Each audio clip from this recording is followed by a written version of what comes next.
This page is the dynamic cover of Beep Powerful Mega Magazine Mega Drive from January 1995. Featuring the brand new Sega Saturn console and Sega's iconic mascot, Sonic the Hedgehog. Amidst a shower of confetti, the headline shouts about Virtua Fighter 2, announcing its development start and a complete strategy guide for the first Virtua Fighter. Straight from the legendary AM2 lab, the magazine is clearly shifting focus, dedicating its main feature, Part 1, Sega Saturn Takeoff, to the Saturn's upcoming software lineup, including titles like Clockwork Knight, Gale Racer, and Panzer Dragoon. A major announcement is highlighted. Starting next month, a dedicated Sega Saturn magazine will launch, but the Mega Drive era isn't over yet.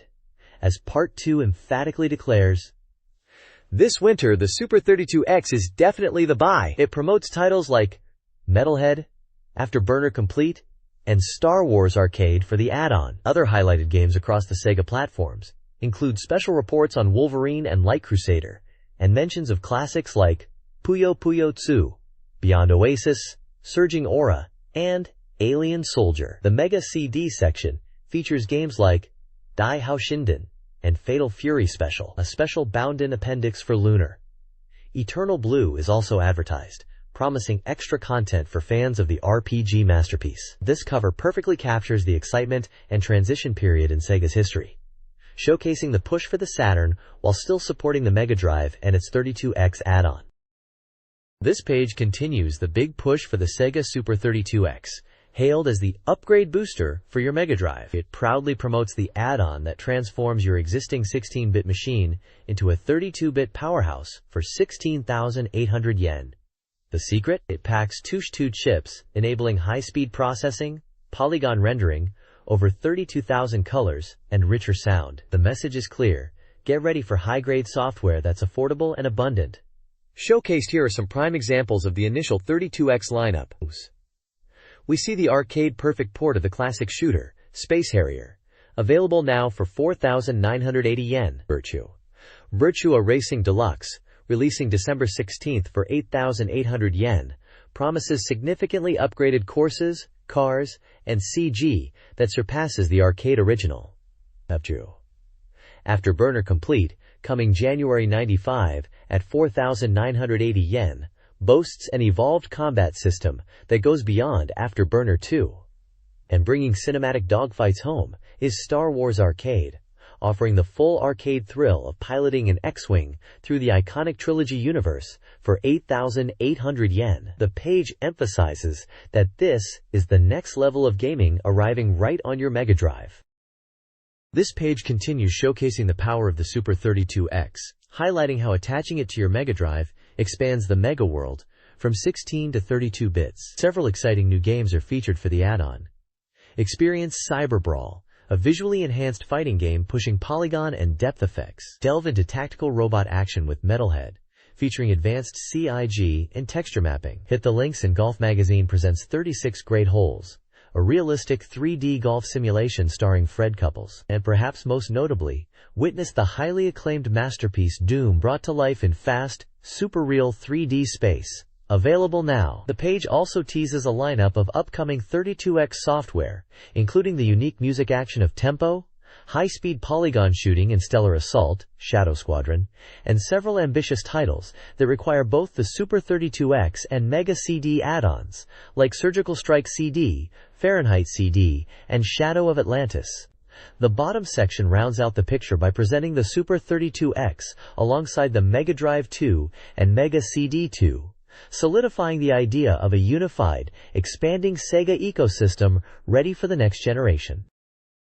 This page welcomes you to the next level, with the Sega logo proudly displayed alongside the tagline. It's the striking cover of Saturn News Volume 1, heralding a new era for Sega fans. The artwork features a powerful image of a figure, seemingly carrying or presenting the planet Saturn with its prominent rings, standing atop a rocky peak amidst dramatic clouds and a dark sky. This visually emphasizes the arrival of the new console and its namesake planet, signaling a significant step forward from the previous hardware generations. This cover sets the stage for what's inside.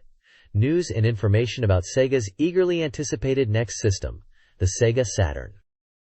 The next page continues the rollout of the Sega Saturn, proudly announcing the arrival of 64-bit class, amazing software one after another. This page serves as a showcase for some of the key titles hitting the new system.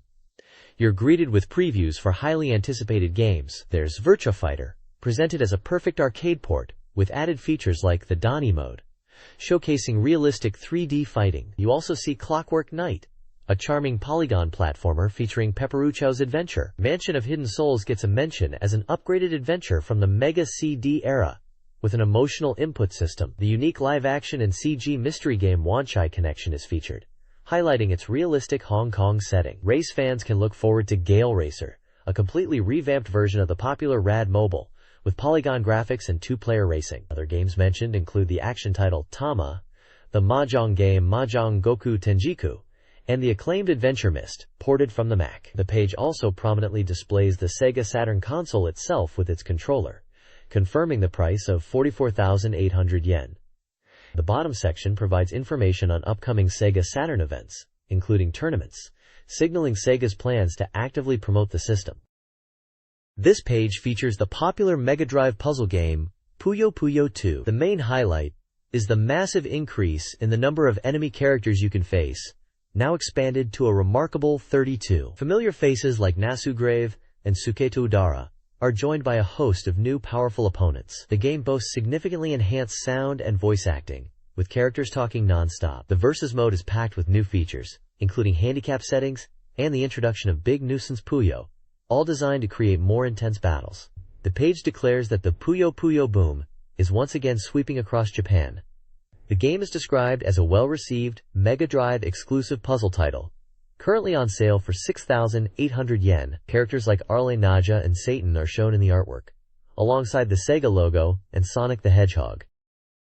This page features the highly popular puzzle sequel, Puyo Puyo 2. Prominently displayed is the energetic protagonist, Arle Naja, surrounded by the vibrant world and various characters from the series, including Rulyu and others. The large green text emphatically declares that the Versus mode is also a fierce battle, highlighting the game's competitive multiplayer aspect, which was a major draw. Screenshots of the gameplay demonstrate the familiar Puyo mechanics, showing off features like all clear, bonuses, and counter moves.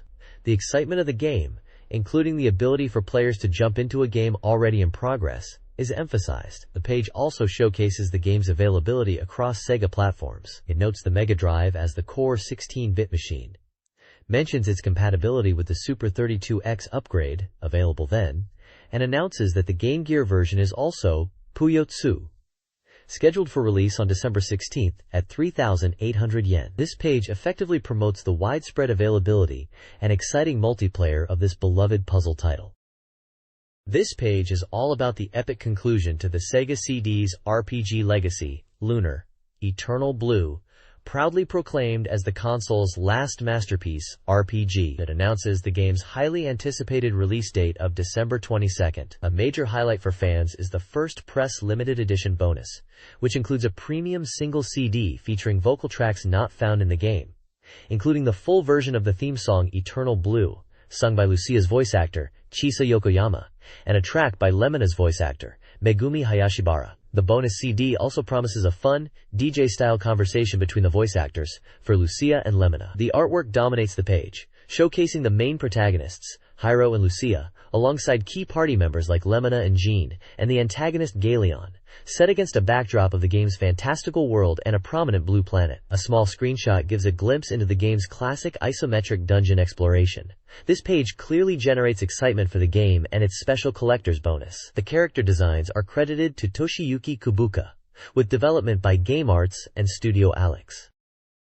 This page expands further on Lunar, Eternal Blue, continuing the coverage from the previous page and delving into the game's story and features. It highlights that this sequel will finally reveal the truth behind the relationship between the world of Lunar and the mysterious blue star, with the girl Lucia being the key to unlocking these secrets. The development team is prominently featured, mentioning the core staff from Game Arts, character design by Toshiyuki Kubuka, and scenario by Hajime Satu. A key selling point is the inclusion of over 4,000 frames of animation, amounting to approximately 60 minutes of animated visual scenes, brought to life by 14 voice actors. Screenshots showcase the game's tactical turn-based combat system, where characters and enemies move on a battlefield grid. The description emphasizes the use of Klydrom capacity for full animation battles on a three-dimensional field, allowing players to observe enemy behavior and plan strategies. The AI is also noted as being more realistic. The page includes 3 different battle screenshots showing diverse environments and enemy types,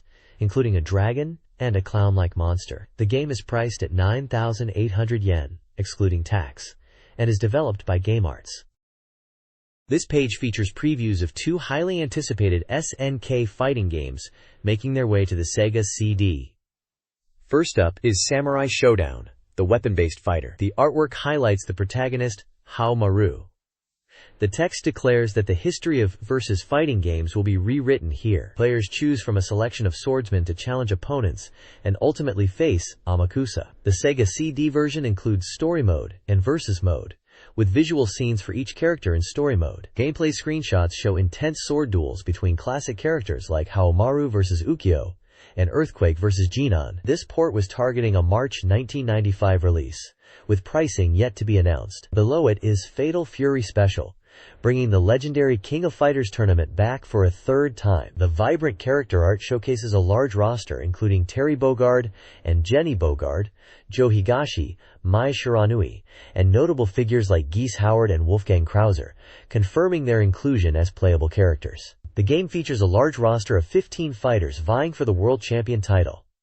Like Samurai Showdown, it offers both story mode and versus mode. The developers highlight a 6-level difficulty setting to cater to players of all skill levels. Screenshots depict signature moments like Terry fighting Joe and the epic clash between Ryo Sakazaki and Geese Howard. This title was also scheduled for a March 1995 release on Sega CD, with pricing undecided. Both games promise arcade-quality fighting experiences enhanced by the Sega 3D's capabilities. This page features previews for 2 upcoming titles. On the top is Soulstar, a high-speed 360-degree 3D shooting game. It boasts revolutionary transformation abilities and takes players through a massive universe with 40 diverse areas, including both space and fortress environments. The game utilizes polygon visuals and features strategic gameplay with separate controls for movement/standard weapons and special weapons/power-ups. It even supports a 2-player co-op mode, adding significant replay value.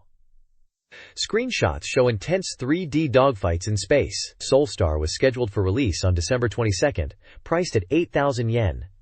Below it is Dai Hoshin Denshi, a grand SF spectacle RPG. This title draws inspiration from classic Chinese literature, like Journey to the West and Romance of the Three Kingdoms, but expands upon them with a unique science fiction twist. It promises a large-scale adventure set in an exotic ancient China, filled with rich human drama and an SF-driven story. The game incorporates numerous animated sequences using video to enhance the narrative. Character art depicts heroes and villains from this blend of fantasy and sci-fi, while screenshots display the traditional top-down RPG perspective. Dai Hoshin Denshi was planned for a February 95 release, with the price yet to be determined.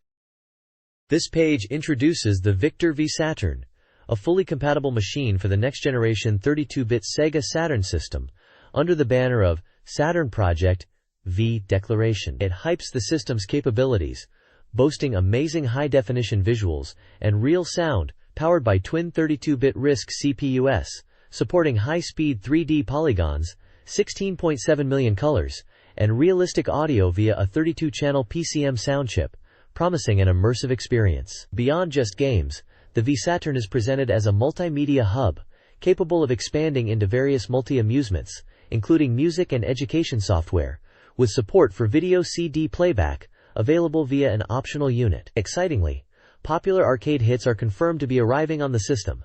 Featured here are screenshots and details for 3 major titles. Virtua Fighter, the groundbreaking CG fighting game, is highlighted, promising enhanced gameplay with original modes. Clockwork Knight is shown, detailing the grand adventure of Pepelucho. Finally, Gale Racer, based on the arcade classic Radmobile, is confirmed to include new elements like a 2-player mode and polygon rivals, bringing the thrill of high-speed racing home. This page strongly positions the V Saturn as a powerful system, ready to deliver top-tier arcade experiences and multimedia possibilities.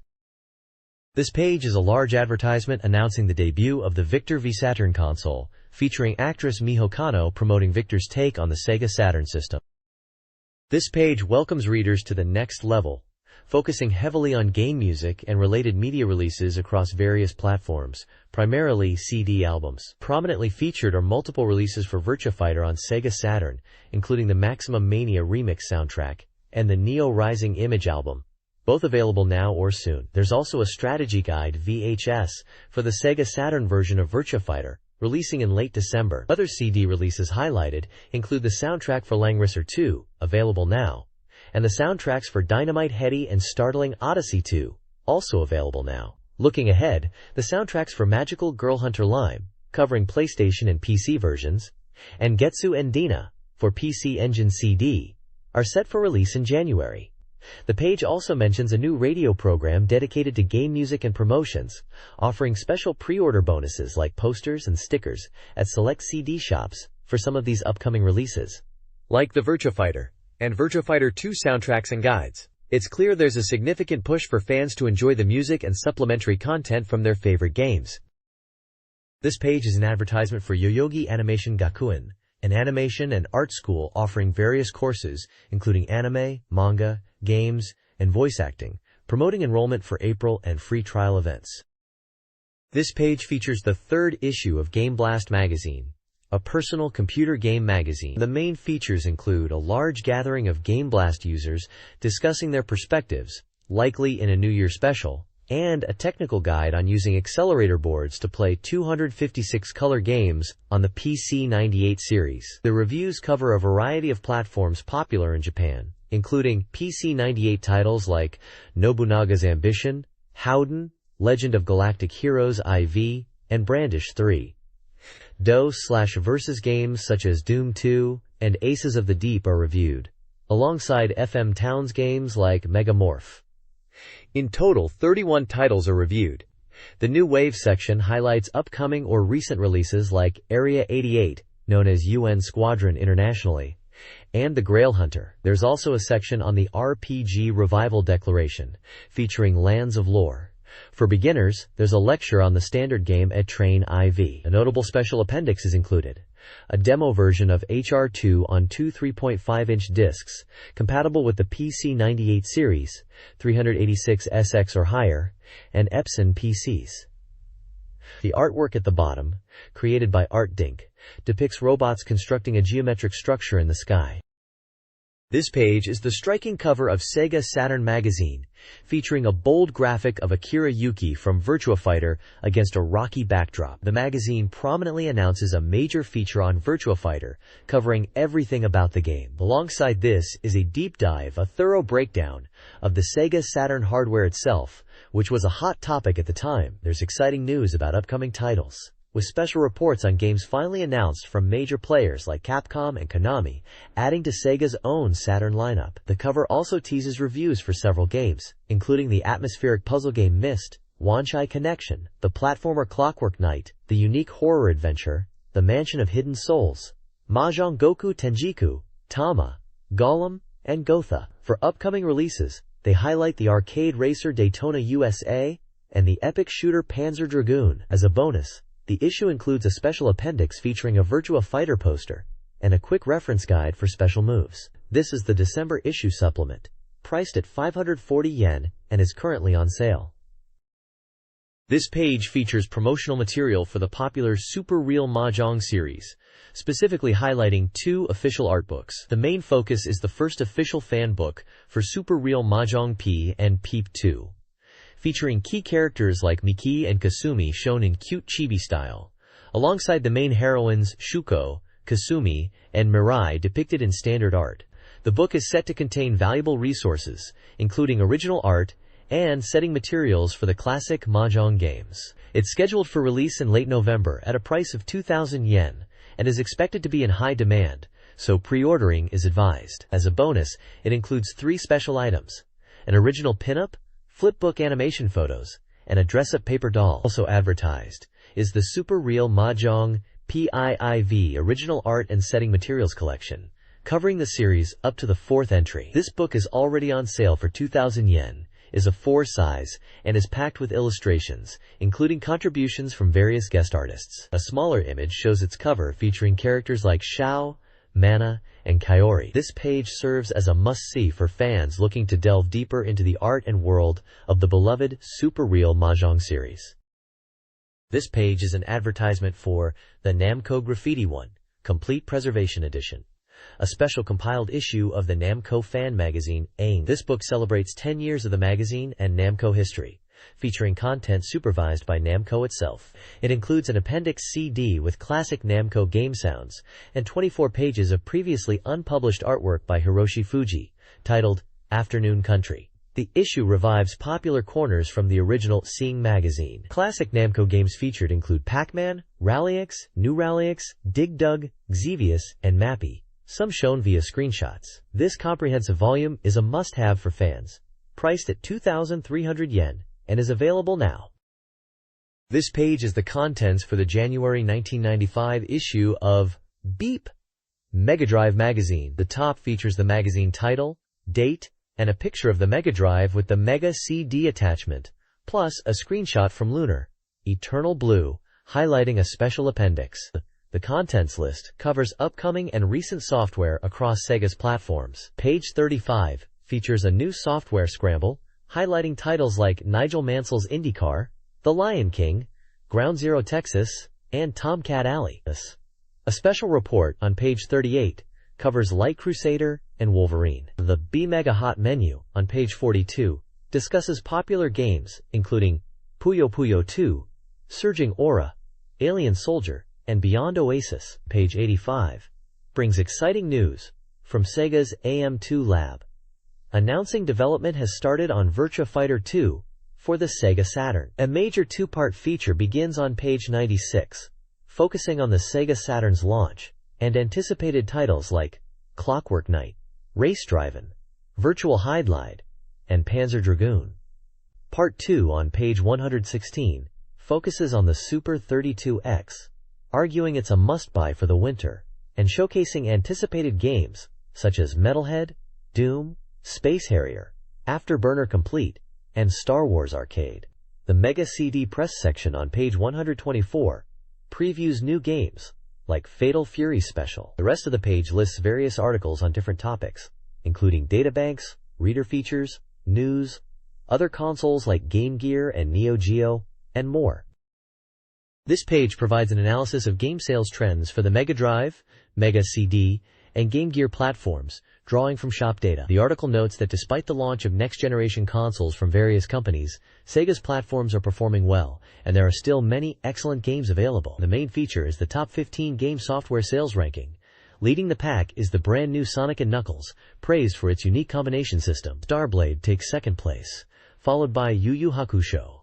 Makio Toitsusen at third, noted for capturing the excitement of the 4-person fighting game. Langrisser 2 continues its strong run at number 4, with anticipation already building for a sequel. Rounding out the top 5 is Sonic the Hedgehog 3, with some players buying it alongside Knuckles. Other popular titles in the top 15 include the long-selling Phantasy Star IV, the ever-popular puzzle game Puyo Puyo, and the solid RPG Moldorian. The ranking also features games from the Game Gear and Mega CD platforms, such as the accessible Game Gear version of Yu Yu Hakusho and Shining Force CD. Additionally, the page features a top 5 ranking for arcade games. Samurai Showdown 2 is the top earner, followed closely by Virtua Cop and Virtua Fighter. The text highlights the immense popularity of Virtua Fighter 2, noting that players are quickly discovering its numerous hidden techniques. This page presents 2 key lists based on user feedback, games they want ported, and upcoming titles they're highly anticipating. The games requested for Port Top 20 reveals what Mega Drive users are eager to play on their system. High on the list are arcade heavyweights like Darkstalkers, Super Street Fighter 2 Turbo, Fatal Fury 2, and Virtua Fighter, showing a strong desire for fighting games. RPGs and adventure titles are also popular requests, including the Final Fantasy series and Snatcher. The editorial notes that seeing titles like Super 32X and Afterburner on Sega's platforms has raised expectations for future ports. suggesting Sega is considering these requests. Images highlight Zunzun Kyo no Yabu and Dark Edge from this list. The highly anticipated new games top 15 focuses on titles confirmed or expected to arrive soon.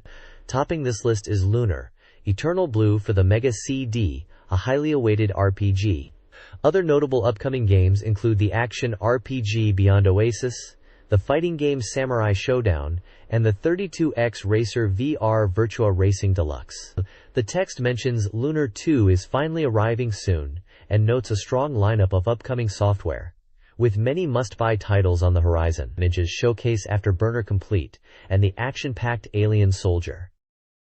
This page dives into the world of Sega Saturn, presenting what players are hoping to see ported and the new titles they're eagerly awaiting. The port request top 20 for Saturn reveals strong demand for arcade hits like Darkstalkers, Vampire, and Super Street Fighter 2X, alongside popular series such as Ridge Racer and Virtua Cop. Fans are also wishing for ports of RPGs and strategy games from other platforms, including the Final Fantasy and Phantasy Star series, plus classics like Policenauts and the King of Fighters 94. This list shows players are keen for a diverse range of top-tier games to arrive on the Saturn. Meanwhile, the highly anticipated new games top 15 showcases the immediate future for the console. Leading the charge is the phenomenal Virtua Fighter 2, along with arcade racers like Daytona USA and simulation titles such as SimCity 2000. Other major upcoming releases include the atmospheric Panzer Dragoon and popular mahjong title Super Real Mahjong PV, demonstrating a solid lineup across different genres. The magazine notes increasing activity from major developers like Capcom and Konami, promising even more exciting titles are on the way. Side notes celebrate recent arrivals like X-Men and Idol Janshi Tsuchipai Special, highlighting key new games for the system. This page features new software releases for the Mega Drive. Highlighted are reviews for two upcoming titles. First up is Beyond Oasis, known in Japan as Story of Thor, a successor of The Light, an action RPG. The screenshot shows the protagonist battling a large dragon. Reviewers seem impressed, praising its action and overall quality, reflected in high scores of 9 and 8, though noting some difficulty later on. Next is The Lion King, an action game based on the popular Disney film. The screenshot depicts young Simba facing off against gazelles. Reviewers find it visually appealing and faithful to the movie, but emphasize its significant difficulty, giving scores of 8 and 7. They note that despite the cute appearance, the game poses a tough challenge, perhaps lacking enough continues given its difficulty. The page also briefly mentions a BeepMD race event, but focuses primarily on these two game reviews. This page features reviews for 4 upcoming titles. First, there's Nigel Mansell's IndyCar, a racing simulation that emphasizes strategic depth and realistic handling over flashy visuals, receiving mid-range scores but recommended for fans of simulation. Following that is Mickey Mania, featuring Mickey and Minnie, an action platformer praised for being more accessible and easier to play than its predecessor, earning consistent solid scores. The Sega CD gets attention with Lunar. Eternal Blue, a significant RPG release from Game Arts, lauded for its grand scale and polish, earning high marks despite notes on load times. Lastly, Tomcat Alley, another Sega CD title, is an interactive movie flight simulator that utilizes real footage, finding appreciation for its concept but receiving mixed reviews due to difficulty and repetition. The BeepMD race is also mentioned, connecting to the previous page's content. The next page continues the BeepMD race feature, reviewing 4 more 32X titles. First up is the 32X port of the arcade classic Space Harrier. While lauded for its faithful translation of the arcade experience, some reviewers found it perhaps too faithful, feeling it lacked some of the unique charm found in other versions, leading to slightly lower scores around 67. Next is Doom, the groundbreaking FPS. The 32X version is highly praised for being incredibly close to the original PC game, impressing reviewers with its smooth action and faithful map design, earning strong scores of 7 and 8, with one reviewer even suggesting the port alone justifies buying the 32X. Following that is Star Wars Arcade, bringing the 3D arcade experience home. While the arcade-accurate gameplay is appreciated, some found the missions repetitive or lacking depth, resulting in scores of 6 and 7. Finally, Virtua Racing Deluxe for the 32X is reviewed, This improved port is noted for smoother graphics compared to the original Mega Drive version and includes new content, receiving solid scores of 7 and 8. Reviewers found it a significant visual step up, although some felt the racing action wasn't quite as engaging as it could be. The next page continues the BeepMD race feature, this time focusing on Game Gear titles. Featured are the handheld ports of the popular fighting game Samurai Showdown, the addicting puzzle game Puyo Puyo 2, and the RPG Magic Knight Ray Earth. The review of Samurai Showdown highlights it as a surprisingly good port given the hardware limitations, particularly praising the visuals and the effective adaptation of the fighting system despite only having 2 buttons. Reviewers noted the good balance, but lamented the lack of a 2-player versus mode. The average score landed at 6.75. Puyo Puyo 2 is lauded as a faithful and fun port, capturing the essence of the arcade game with a large number of opponents and refined gameplay, making it highly recommended for GG owners. It received an average score of 7.25. Magic Knight Ray Earth, based on the Clamp manga, features Chiba-style character designs. Reviewers found the game mechanics somewhat unclear and the gameplay repetitive, suggesting it's mainly for fans of the source material rather than a strong RPG on its own. It scored an average of 5.5. A final editorial note wraps up the year's game lineup, mentioning the Sega Saturn and the Super 32X as key platforms, and directs readers to Sega Saturn magazine for future coverage of MD and GG titles. Recommendation panels highlight games like Story of Thor, Beyond Oasis, Lunar 2, Space Harrier, and The Lion King across various Sega systems.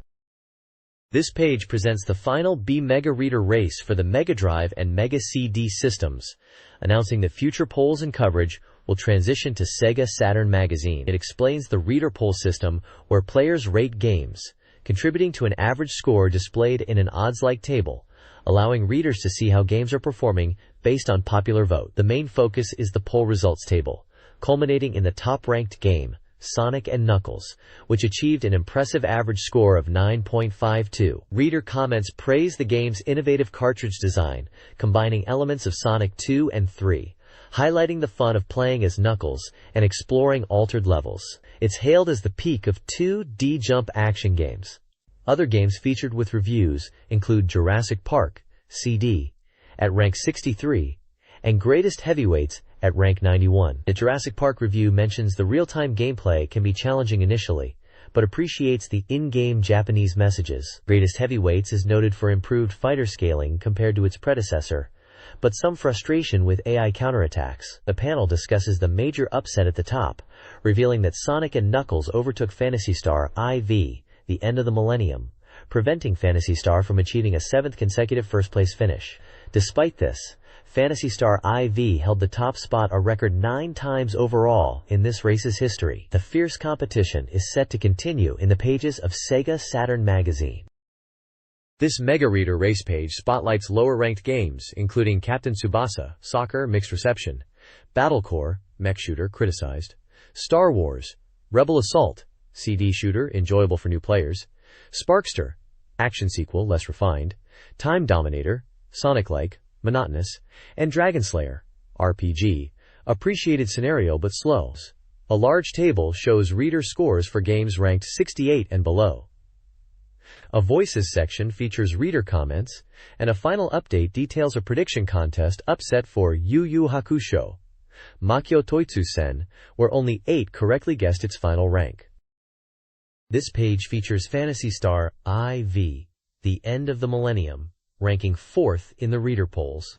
The main review by Jam Oji-san discusses the Phantasy Star series history, from its Master System origins competing with Dragon Quest, through its evolution on the Mega Drive with Phantasy Star 2 and 2i, leading to Phantasy Star IV. The reviewer praises IV for its balance, scenario, and connection to the series lore, considering it a return to form after some development changes in 2i. A screenshot shows the game's battle screen.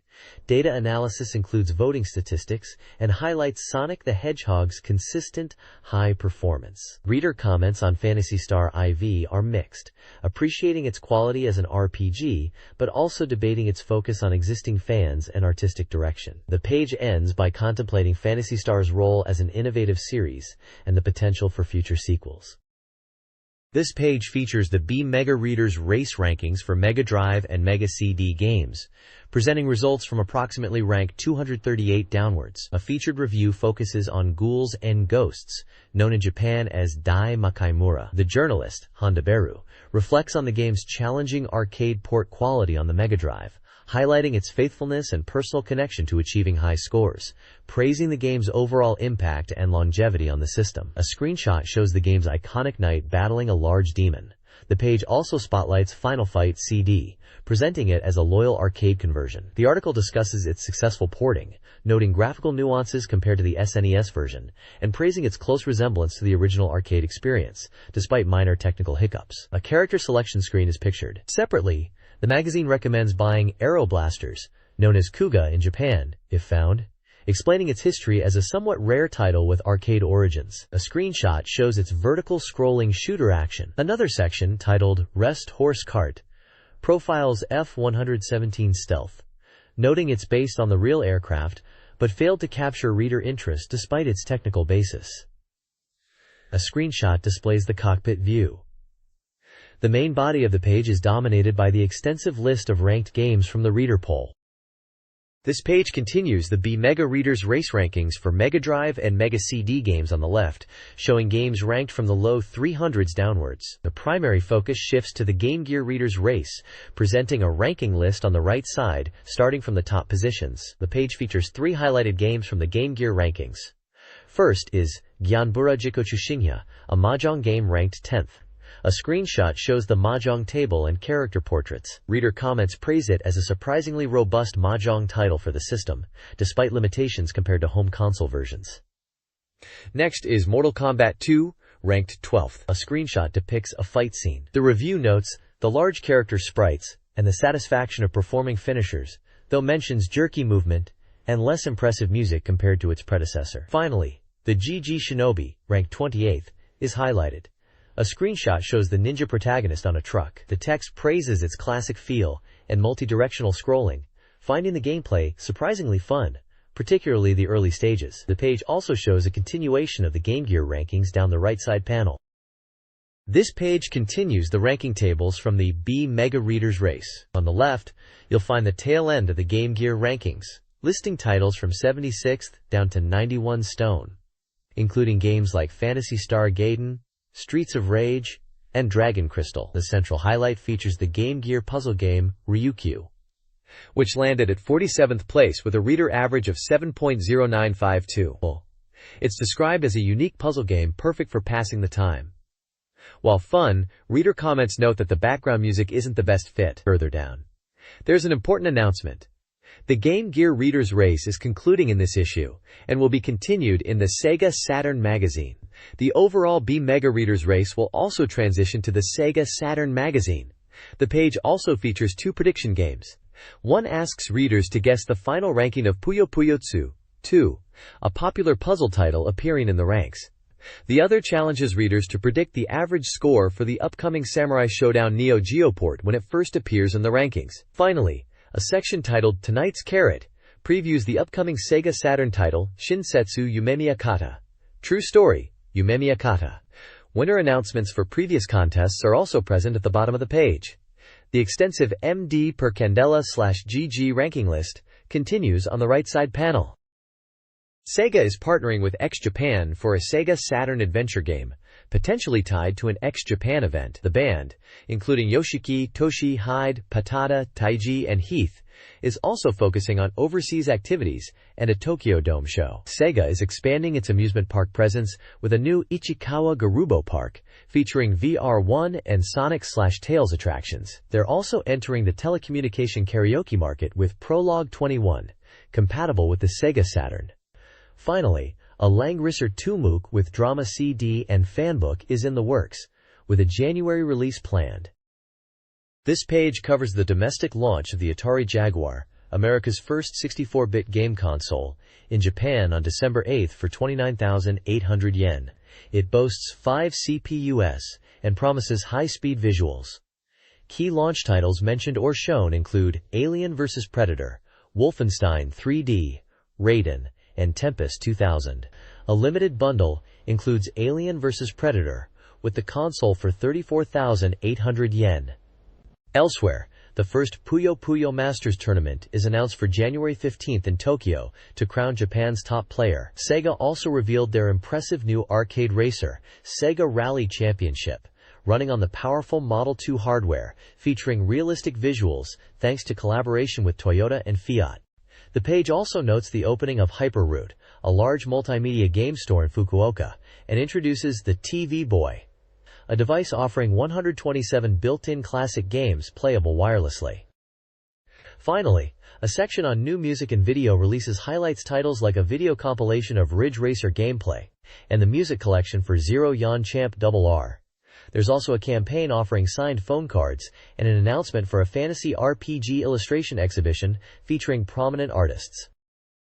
This page dives into the intense 1994 Japanese F1 Grand Prix held in Suzuka, vividly describing the chaotic race marked by rain, red flags, crashes, and a fierce championship battle. The article highlights how the weather turned the race into Suzuka's first-ever rain-soaked event. It focuses heavily on the championship fight between Damon Hill and Michael Schumacher, who were vying for the title following Ayrton Senna's tragic death earlier in the season. The race itself was interrupted by a red flag, leading to an unusual two-heat format. The report details the thrilling, timed duel between Hill and Schumacher, which ultimately came down to the final laps in the championship deciding race in Adelaide. There, the title was settled when Hill attempted to overtake Schumacher, resulting in a collision that forced both drivers out, securing the championship for Schumacher in an anticlimactic finish. The page also reflects on the impact of the losses that year and the emergence of new talents. Several photos accompany the text, showing Damon Hill in his winning moment,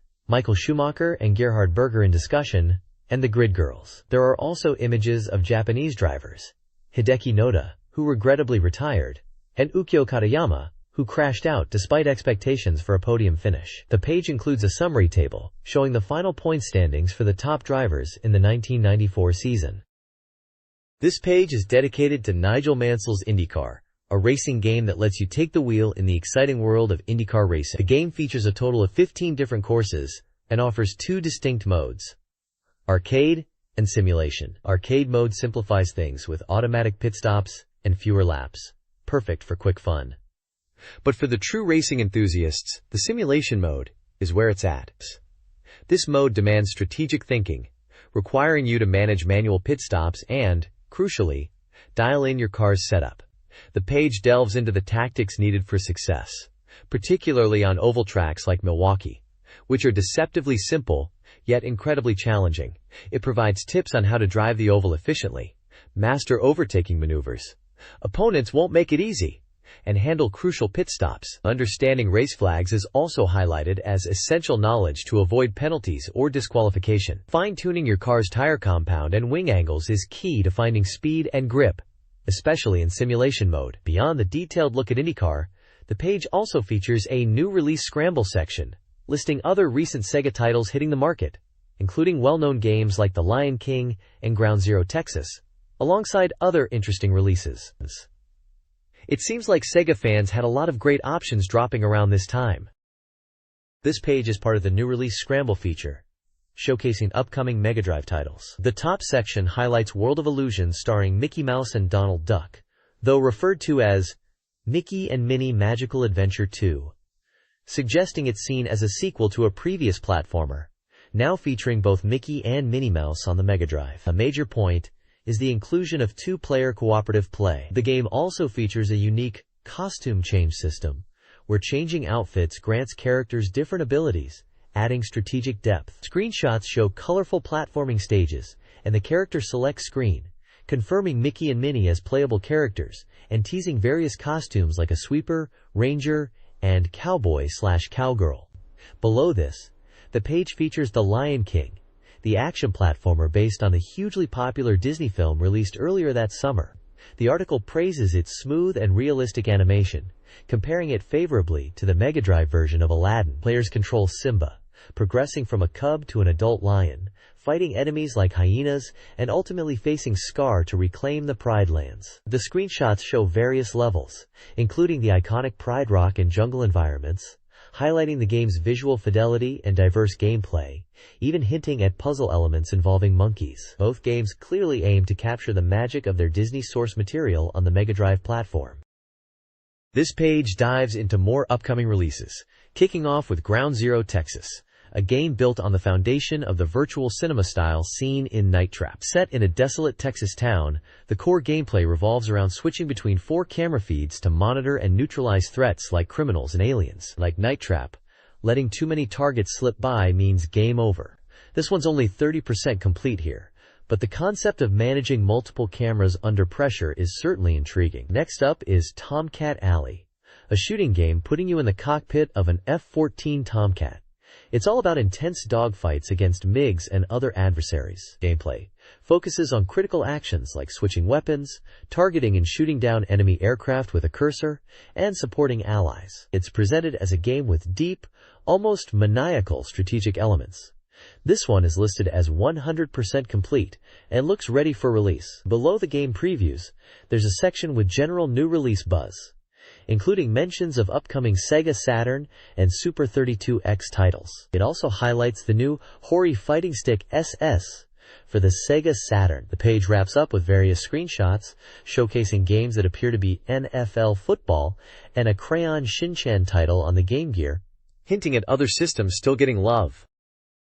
This page features a special report on Light Crusader, an upcoming action RPG from Treasure for the Sega Mega Drive. The article expresses surprise that Treasure, known for titles like Alien Soldier, had one more hidden gem for the system. It highlights Light Crusaders as a game that pushes the Mega Drive's capabilities, particularly in graphics and sound, to the point where it makes you question the console's performance limits. Described as an action RPG, with a strong emphasis on action, the game includes save features and unique magic spells cast by combining different body parts. Gameplay elements shown in screenshots include navigating traps, engaging in battles, shopping, and talking to NPCs, suggesting a blend of dungeon crawling, combat, and town interaction. The isometric quarter-view perspective and impressive visuals, including complex enemy designs and detailed environments, are particularly praised, with the reviewer noting that the graphics are truly remarkable for the Mega Drive hardware. The game also incorporates elemental magic combinations and encounters with various creatures. This page continues the look at Light Crusader from Treasure for the Mega Drive. It introduces the protagonist, David Lander, a skilled swordsman whose holiday takes a turn when he investigates mysterious disappearances in the land of Greenrod at the behest of King Werden. The page features screenshots showing different areas of the game world, including a town street, an indoor scene with characters around a table, a farm with cows, and a cemetery, all rendered in the game's characteristic isometric quarter-view perspective. The main focus is a special interview with members of the development staff, Mr. Inai, graphics, and Mr. Ishida, program. They discuss the game's concept, describing it as an action RPG, with a strong emphasis on action and puzzle solving, building upon Treasure's strengths. They highlight the challenge of implementing 3D joint movement in the quarter view, and emphasize the importance of graphics. The game is currently around 30% complete, and they aim for improved operability and enjoyable tactical battles compared to traditional titles of this type. Despite the difficulties, they are pouring their effort into making the graphics shine on the Mega Drive hardware. This page features a special report on Wolverine, focusing on the game Wolverine: Adamantium Rage. The large, striking title highlights the character and game. The page includes dynamic comic-style artwork of Wolverine's intense eyes and face, along with several screenshots showcasing gameplay. These screenshots show Wolverine in action, fighting other characters, and also static images like character portraits and what appears to be a character stat screen. The text below a banner that asks, "What is Wolverine?" provides background information on the character, introducing him as a popular member of the X-Men from Marvel Comics. It describes his mutant abilities, including his regenerative healing factor, enhanced senses, and of course, his retractable adamantium claws. The article touches on his complex personality, often portrayed as a lone wolf but fiercely loyal to his comrades. It also mentions his past, including his involvement in the Weapon X program, which bonded the metal to his skeleton. The page serves as an introduction to the character and the game, highlighting why Wolverine is such a compelling hero. This page dives into the video game adaptation of the iconic Marvel character, titled simply Wolverine. The large, prominent title immediately draws the eye, positioned above dynamic artwork showcasing Wolverine's ferocity. The page is filled with screenshots illustrating the game's side-scrolling action, featuring Wolverines battling various foes, navigating environments, and even using his claws to climb walls. The text describes the gameplay as a side-view, four-way scrolling action title. Players control Wolverines using combinations of directional input and punch, kick, and jump buttons to perform a variety of moves, including his signature claw attacks, a spinning attack, and wall climbing. The game emphasizes the need for precise control and strategic combat, noting that stages have strict time limits, requiring efficient progression. Damage reduces Wolverine's health, leading to a miss when it hits 0, although items can restore health or grant an extra life. The article highlights the game's attempt to stay true to the comic source material, not just visually, and mentions encounters with characters like Sabretooth and Cyber. It also touches on the variety in stage design and the importance of learning enemy and boss attack patterns to succeed. A peculiar image at the bottom right shows a missed screen with Wolverine and a girl, adding a unique, slightly humorous element to the game overstayed. Overall, the page presents the game as a challenging action title designed for fans of the character and genre. This page is part of the BeepMD Hot Menu feature, spotlighting the popular puzzle game Puyo Puyo 2. The article highlights this title's speedy port from the arcade to the Mega Drive. It's presented not as a simple sequel numbered 2, but as Tsu, meaning expert or connoisseur, implying refined and improved gameplay. The review emphasizes that this version addresses shortcomings of the original Puyo Puyo, offering enhanced gameplay with refined rules, the inclusion of new characters, and plenty of content designed for replayability. Various modes are available, including competitive two-player battles, a single-player story mode, and an endless challenge mode, all contributing to the game's high completion rating shown on the page. Visually, the page features vibrant artwork showcasing the game's colorful cast of characters like Arlenaja, Carbuncle, and the Dark Prince Satan, alongside gameplay screenshots demonstrating the familiar falling Puyo action, and the mode selection screen, featuring the distinct rabbit icons. It's noted as a puzzle game by Compile, released and available for purchase. The overall tone suggests this port is a high-quality and highly enjoyable experience, perfect for solo play or challenging a friend. This page continues the deep dive into Puyo Puyo 2, specifically detailing the significant rule changes and new features that make it the Tsu, or expert version. It explains how the fundamental chain mechanic is still key, but the previous game's focus on simply achieving a 5-chain first is gone. Now, chaining is about counterattacking. Your chains are primarily used to negate the opponent's garbage Puyo, and skillful play involves setting up and countering attacks. The page highlights that you can now see not just the next group of Puyo, but the group after that as well, allowing for much deeper strategic planning. It also details the all-clear bonus, rewarding players with a significant amount of garbage Puyo to send to their opponent if they manage to clear their entire field. The single-player, endless Puyo Puyo mode is also covered, described as a faithful port of the arcade version with adjustable difficulty. This mode involves defeating sequential opponents to earn experience and progress, with the goal of reaching the ending by clearing a certain number of stages and opponents. Visually, the page features vibrant screenshots illustrating the new Next Puyo display and the All Clear message, alongside character art of Arle and various opponents from the single-player mode. It reinforces that this iteration is a major evolution of the series. This page delves deeper into the rich feature set of Puyo Puyo 2. It highlights the incredibly robust Versus mode, which is even more fulfilling than the arcade version. Beyond standard modes, it mentions unique rules like needing to connect only 2 Puyo to clear, or being unable to clear certain colors. The difficulty and handicap system, ranging from sweet to spicy, is emphasized as essential for balanced play, allowing players of different skill levels to compete fairly. The page also introduces the exciting Edit mode, allowing players to freely create their own custom rules. This means you can adjust everything from whether the counterattack system is active, how many Puyos are needed to clear, the bonus for an all clear, and even the strength of garbage Puyo. This level of customization truly lets players experiment and become a game designer. Screenshots show the level selection in Versus mode, various rule configurations, and an example of the Hard Puyo rule. There's also coverage of the Road to Puyo Puyo Tsu national tournament, showing images of players competing, emphasizing the game's competitive scene. A small section notes that head-to-head play is possible with 2 controllers, even without the specific Versus adapter, which is a welcome detail. Overall, the page conveys the sheer depth, variety, and replayability packed into Puyo Puyo 2. This page delves into the early stages of the RPG Surging Aura. Picking up from a previous article, it details protagonist Mew's journey after being defeated by the Dark Sorcerer, lutified and sent flying. The story begins in Hito Town, where Muta finds himself. He witnesses a woman named Lami being kidnapped by individuals associated with Sambal, and the town's sorcerer has been defeated. Mu learns a crucial magic spell, Zeng Baran, from an old man. Saving the game is only possible on the world map outside of towns. An old man in Hito tasks Mus with finding Fran in his Tannen town and informing her about Lami's plight, offering 1,000 gold. In Iskrinan town, Mugni meets Fran, who is also searching for Lami. After speaking with General Gadim, Mugni is asked to rescue soldiers captured by Sambal near Segil's Peak. Fran joins Mu's party, and they set off towards the peak. Screenshots depict key moments, like the kidnapping, learning magic, various early enemies encountered near Iznan town, Goru, Mushu, Dotasaru, Afundaku, and the meeting with Fran. The game advises that early on, magic is sufficient for combat, but once a companion joins, the number of enemies increases, requiring strategic thinking. The developer shares that Surging Aura has been highly anticipated, and its release is finally set for March of next year. They've put a lot of effort into the game after making players wait, and hope everyone will purchase it.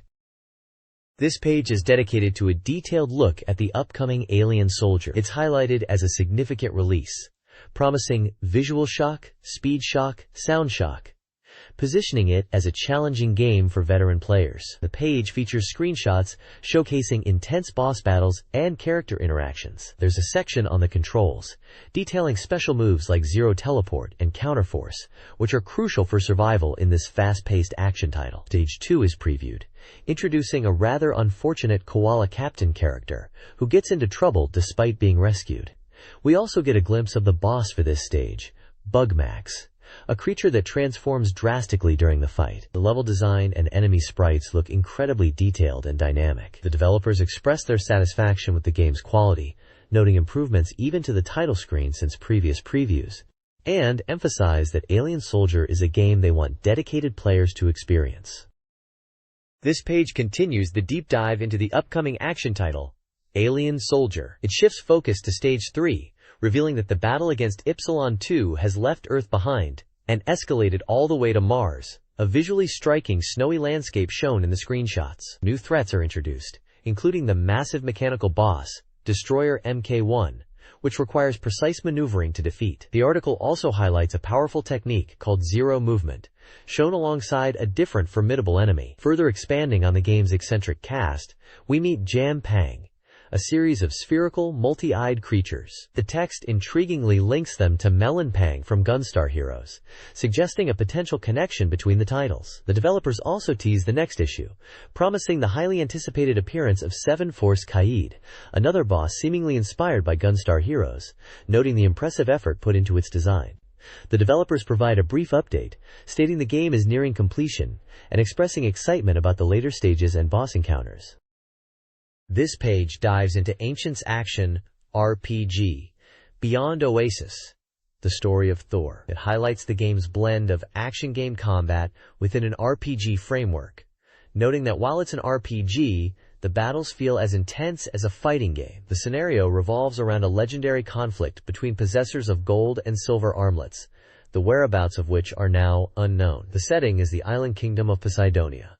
Screenshots show the detailed pixel art and action gameplay. A portrait introduces Ruo, the protagonist, alongside the king and princess of Poseidonia, key figures in the story. The article details the game's simple command system, accessed via the Start button, which includes map, save, weapon, item, and status screens. It briefly explains the function of each, from checking Ruo's stats and using items to selecting different weapon types like swords, bombs, and bows, and saving progress, though saving isn't possible everywhere. The game's development seems complete, indicated by a 100% gauge.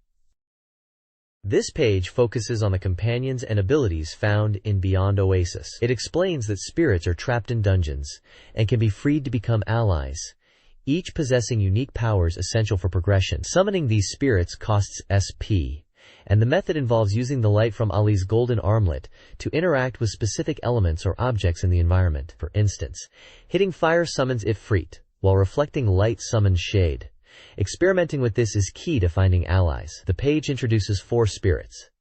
Undine, who uses water to stop enemies and heal Ali. Ifrit, a fiery ally for offense and movement. Shade, a shadowy being that can bind enemies and scout ahead. And Egress, a plant creature that bites, dives underground, and scatters pollen to slow foes. It also delves into Ali's hidden special moves, noting that most must be discovered through experimentation. 5 moves are showcased, including a spinning attack effective against groups, a powerful dash thrust, a quick dash slash for hitting enemies fast, and a rapid kick combo usable with any weapon. Finally, the page touches upon the game's items, covering food for HP/SP recovery, weapons with limited uses found in chests, and various mysterious items that can summon spirits or even revive Ali if he falls in battle. The game includes a helpful feature that describes items when the cursor is placed over them. This page delves into the narrative and inhabitants of Beyond Oasis. It introduces the story's beginning, where protagonist Ali discovers the golden armlet on a collapsing island, leading to the invasion of his kingdom by a mysterious army. The key to fighting back lies in seeking help from the elemental spirits, a core mechanic explored on the previous page. The section features insights from the developer responsible for maps and scenarios, highlighting the careful design of dungeons and the inclusion of hidden areas and tricks for players to discover. The page showcases the first 2 spirits Ali recruits, Undine, the water spirit, and Ifrit, the fire spirit, emphasizing their crucial role in overcoming obstacles early in the adventure. Various screenshots illustrate combat encounters against the invading forces.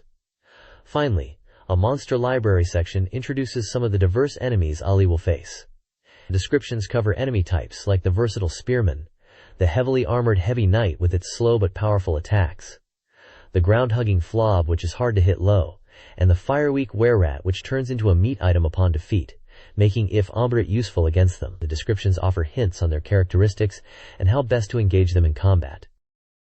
This page continues the journey through Beyond Oasis, following protagonist Ali as he pursues the mysterious army. After finding their supposed base was smaller than expected, Ali chases the fleeing enemies onto a ship, confronting the elusive antagonist Gwyn, who utters a challenge before disappearing. The pursuit then leads Ali to the island's northern regions. Developer insights are featured, with the programmer discussing the technical challenges of displaying numerous large characters simultaneously and implementing complex enemy behaviors like grabbing Ali. The graphic artist shares her focus on giving each character unique personality through their visuals and movements, noting some hidden gameplay mechanics like the explosive snake enemies. Several screenshots highlight gameplay moments, including exploration in ruins and a strange rain-soaked area, combat encounters, and even hint at Ali's special dance ability and challenging traps. The page also expands the monster library, introducing diverse foes such as the flying, jump-attacking gargoyle, various color-coded zombies weak to fire, the teleporting mage who reveals himself based on Ali's position,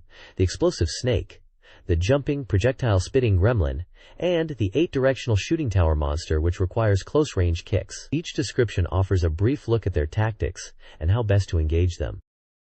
This page continues the epic journey in Beyond Oasis, detailing Ali's pursuit of his enigmatic rival, Gwyn. Ali heads north across the island, encountering tougher foes, before finally catching up with Gwyn. True to form, Gwyn looks down upon Ali, before tricking him into falling into a deep pit. After escaping the pit, Ali discovers Gwyn has gone to a volcano.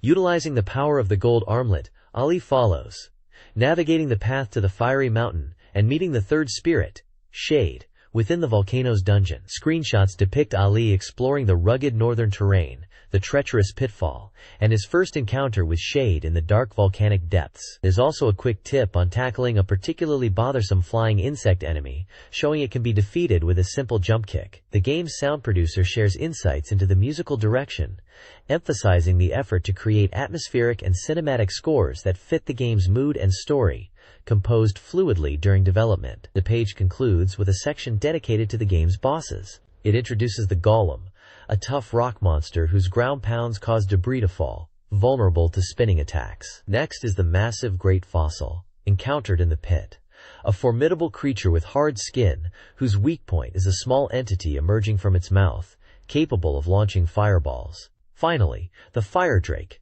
a classic dragon boss, blasts fire but can be hit when stationary, though its movements are tricky due to shaking ground. This page brings us to the Reader's Corner, aptly named Beepland, specifically the Mega Talk section, where readers share their thoughts. It's a lively collection of letters covering various topics, from personal anecdotes like job hunting or running into an ex, to discussions about gaming magazines including the Sega Saturn magazine, PSC magazines, and of course, BeepMD. One particularly memorable letter recounts a humorous school story involving a teacher's panty sighting. The tone is casual and interactive, showing the direct connection between the magazine and its readers. Also featured is the result of this month's BGM poll, where readers voted for their favorite game music. The winner this time is the track MT Fuji from the game Electric Cube. Finally, there's a call for submissions in the ISO Men recruitment section, illustrated with an image resembling an arcade fighting game screen, inviting readers to contribute. This page collects reader contributions about the Sega Mega Drive. Readers share memories of purchasing the console in 1988, discovering it through arcade games, and their favorite titles like Sonic the Hedgehog, Altered Beast, and Golden Axe. Personal stories include winning a Mega Drive in a contest, and a heartbreaking incident of losing one to a sibling. The page also features illustrations of characters from beloved games, demonstrating the enduring passion for the Mega Drive and its games. This page features R's Voice, a section where readers sound off on the gaming industry and recent releases. Fans weigh in on topics like Super Real Mahjong PV heading to Saturn, the perceived high price of hardware exceeding 30,000 yen, and the importance of showing actual gameplay in commercials, particularly referencing the ad for Donkey Kong Country. Readers also discuss potential Saturn/32X ports of arcade classics like Space Harrier, Power Drift, Galaxy Force, Turbo Outrun, Azel Syndrome, and Fantasy Zone, hoping Sega will bring these over. The section highlights the passionate opinions of players regarding Sega's direction and the broader gaming landscape. Alongside these comments, the page includes Illustration City, showcasing reader-submitted artwork. This includes a unique original character piece, a dynamic illustration of Sonic the Hedgehog breaking free from a cage, and a character in fighting gear. The section notes that a grand prize was offered for illustrations and encourages more submissions. Finally, the A Word from Beepy corner shares brief reader anecdotes, covering personal gaming experiences like becoming absorbed in Mega Drive games, mistaking game titles such as The Mansion of Hidden Souls, avoiding arcade games due to embarrassment like Virtua Fighter, and reflecting on gaming nostalgia compared to classic studies. The page is a lively snapshot of the Mega Drive community's thoughts and creativity. This page concludes the serialized Aim for the Ideal Game World G.OB project, thanking readers for their support. The project's title has finally been decided: Mashin Toden Gobu. The page also presents the GOB planning document, Veering 0.8.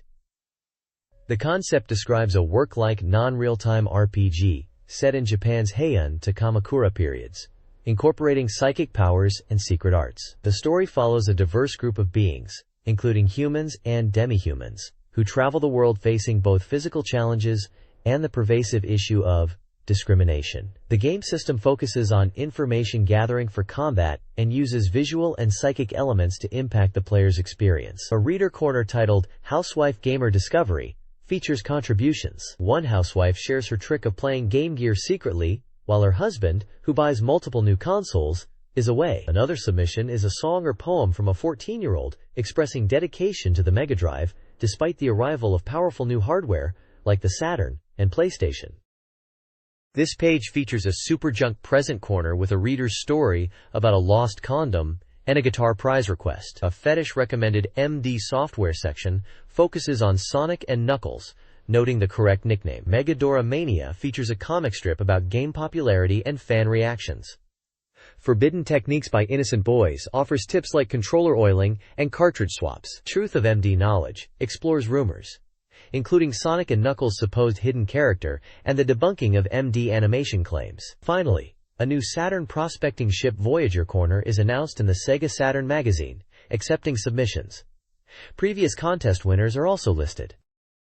This page presents the final installment of the Mega Driver's Super Battle Talk, a special feature conversation between Sega Public Relations Representative Takasaki and BeepMD editor George. They reflect on their personal gaming journeys, starting from the early days of the Famicom and eventually becoming enthusiasts of Sega hardware. They discuss how they acquired systems like the Master System and Mega Drive, recounting experiences with specific titles such as Xevious, Fist of the North Star, Space Harrier, and Outrun. The conversation delves into their passion for games and how they built their collections over time. A separate section highlights Takasaki's impressive collection of MegaDrive software, pictured on bookshelves. The page also includes a brief announcement from Sega, inviting BeepMD readers to apply for part-time work, specifically seeking individuals with editing experience or proficiency with Macintosh computers.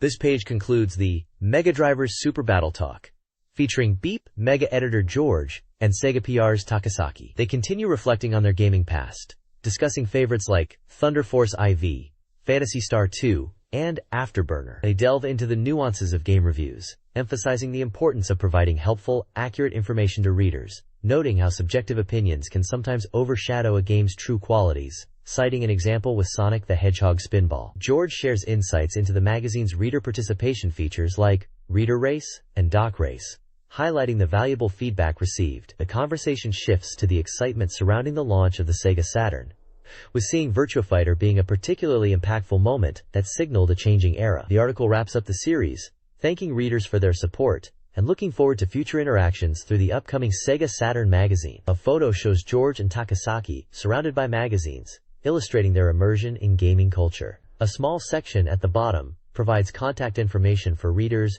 interested in applying for a part-time editorial position at Sega Enterprises, previously mentioned on the last page. This page features the Treasure Factory section, presenting farewell messages from key staff members at the legendary developer Treasure. With Beep MegaDrive magazine drawing to a close, these creators reflect on their connection to the magazine and their work. Nami, the team leader for Alien Soldier, shares memories of playing classic Sega titles like SDI, Lodestar, Thunder Force IV, Phantasy Star II, and Afterburner, even recalling the Mark II-I vs. Famicom showdown, with Fist of the North Star and the memorable music from games like Space Harrier and Outrun. Maegawa looks back on the support the magazine provided, while N, involved with games like Dynamite Headdy and likely Yu Yu Hakusho, touches upon the effort in development, discusses the nuances of game reviews and the importance of the reader's perspective. A team leader for an upcoming Sega Saturn title bids goodbye to the magazine and fellow gamers from the Mega Drive era. The page is complemented by simple, charming manga illustrations accompanying each message, capturing the personalities and the bittersweet sentiment of this final feature.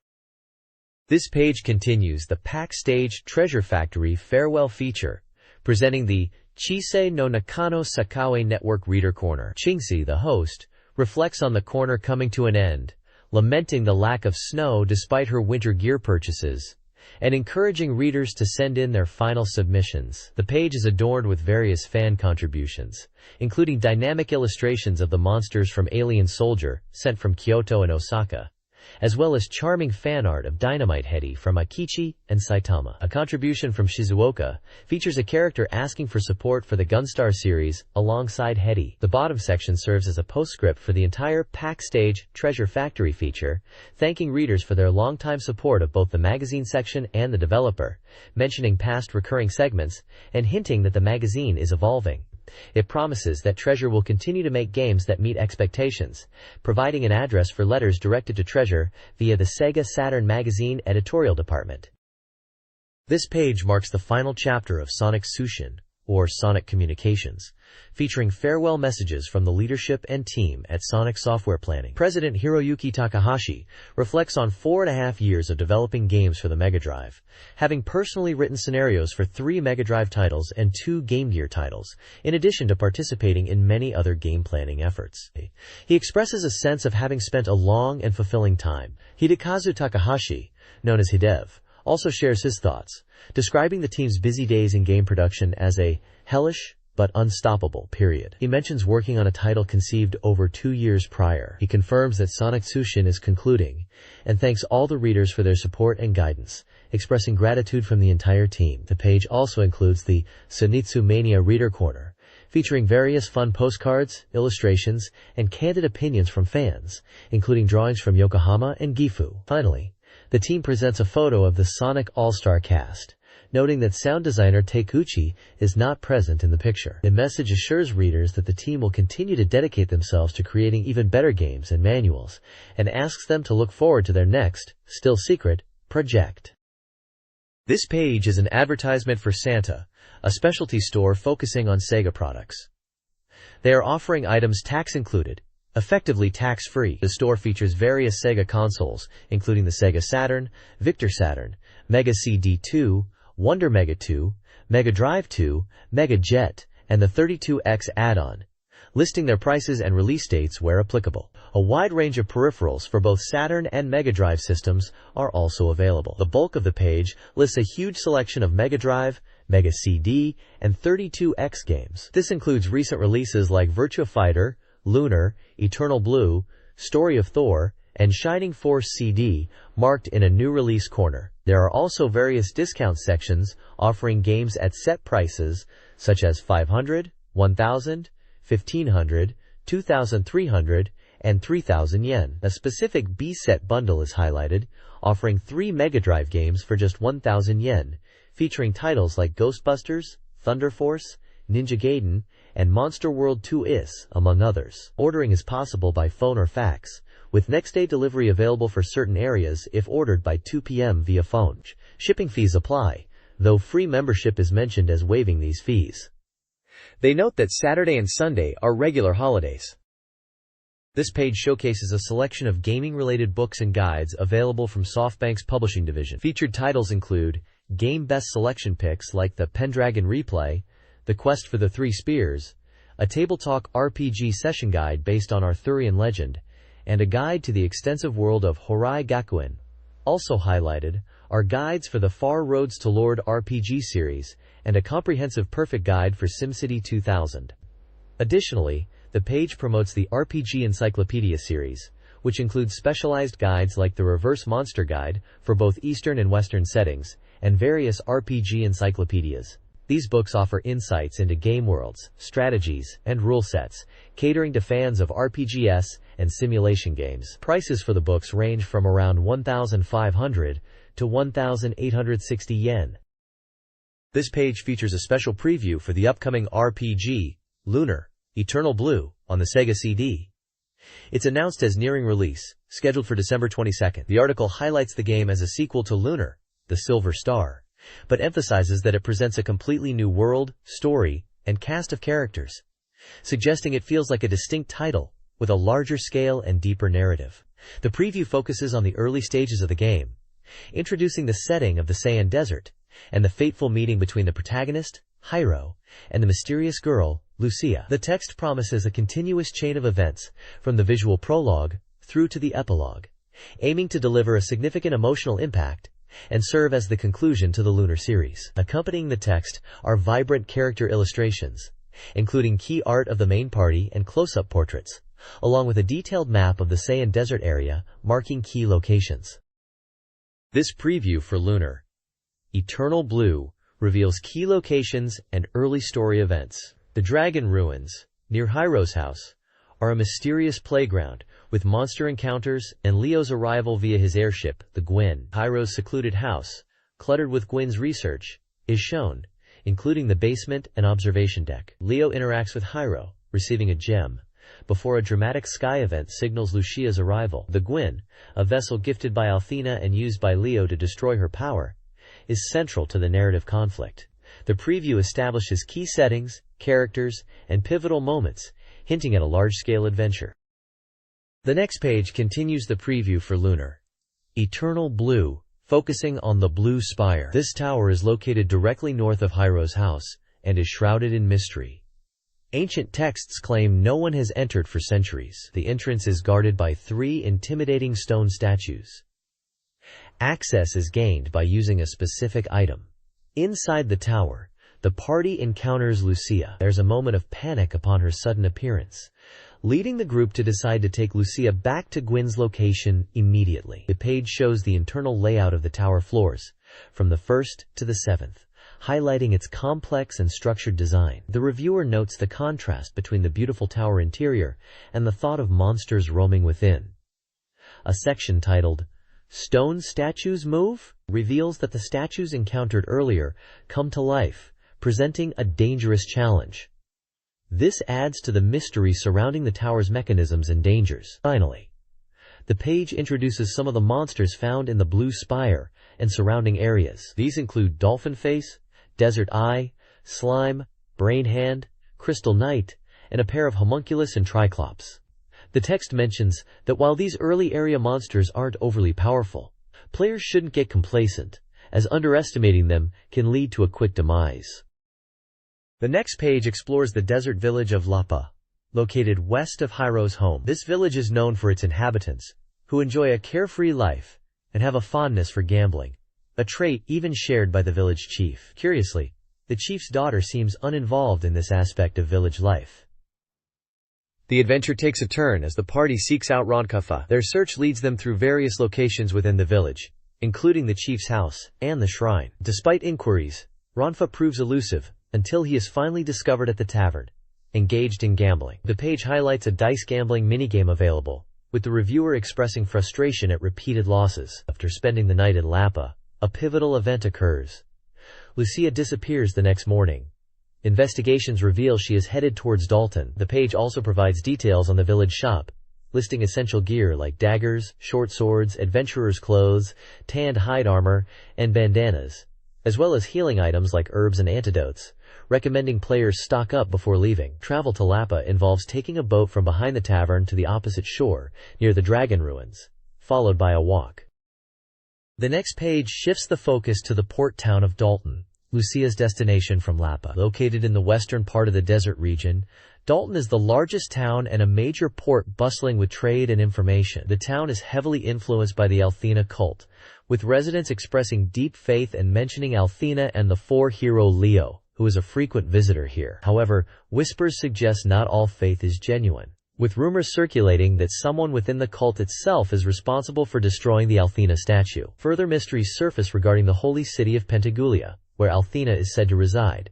Reports indicate something is sealed there, raising questions about Althena's current whereabouts. The local shop is well stocked, offering a decent selection of weapons, armor, and recovery items suitable for adventurers. New, tougher monsters like the Hellworm and Scorpion appear in this area. Northeast of Dalton lies the Star Dragon Tower, another enigmatic structure similar to the Blue Tower, where entry is restricted. Tales mention a wall inside, shaped like a dragon's face, prompting curiosity from the reviewer and protagonist, though gaining access proves difficult.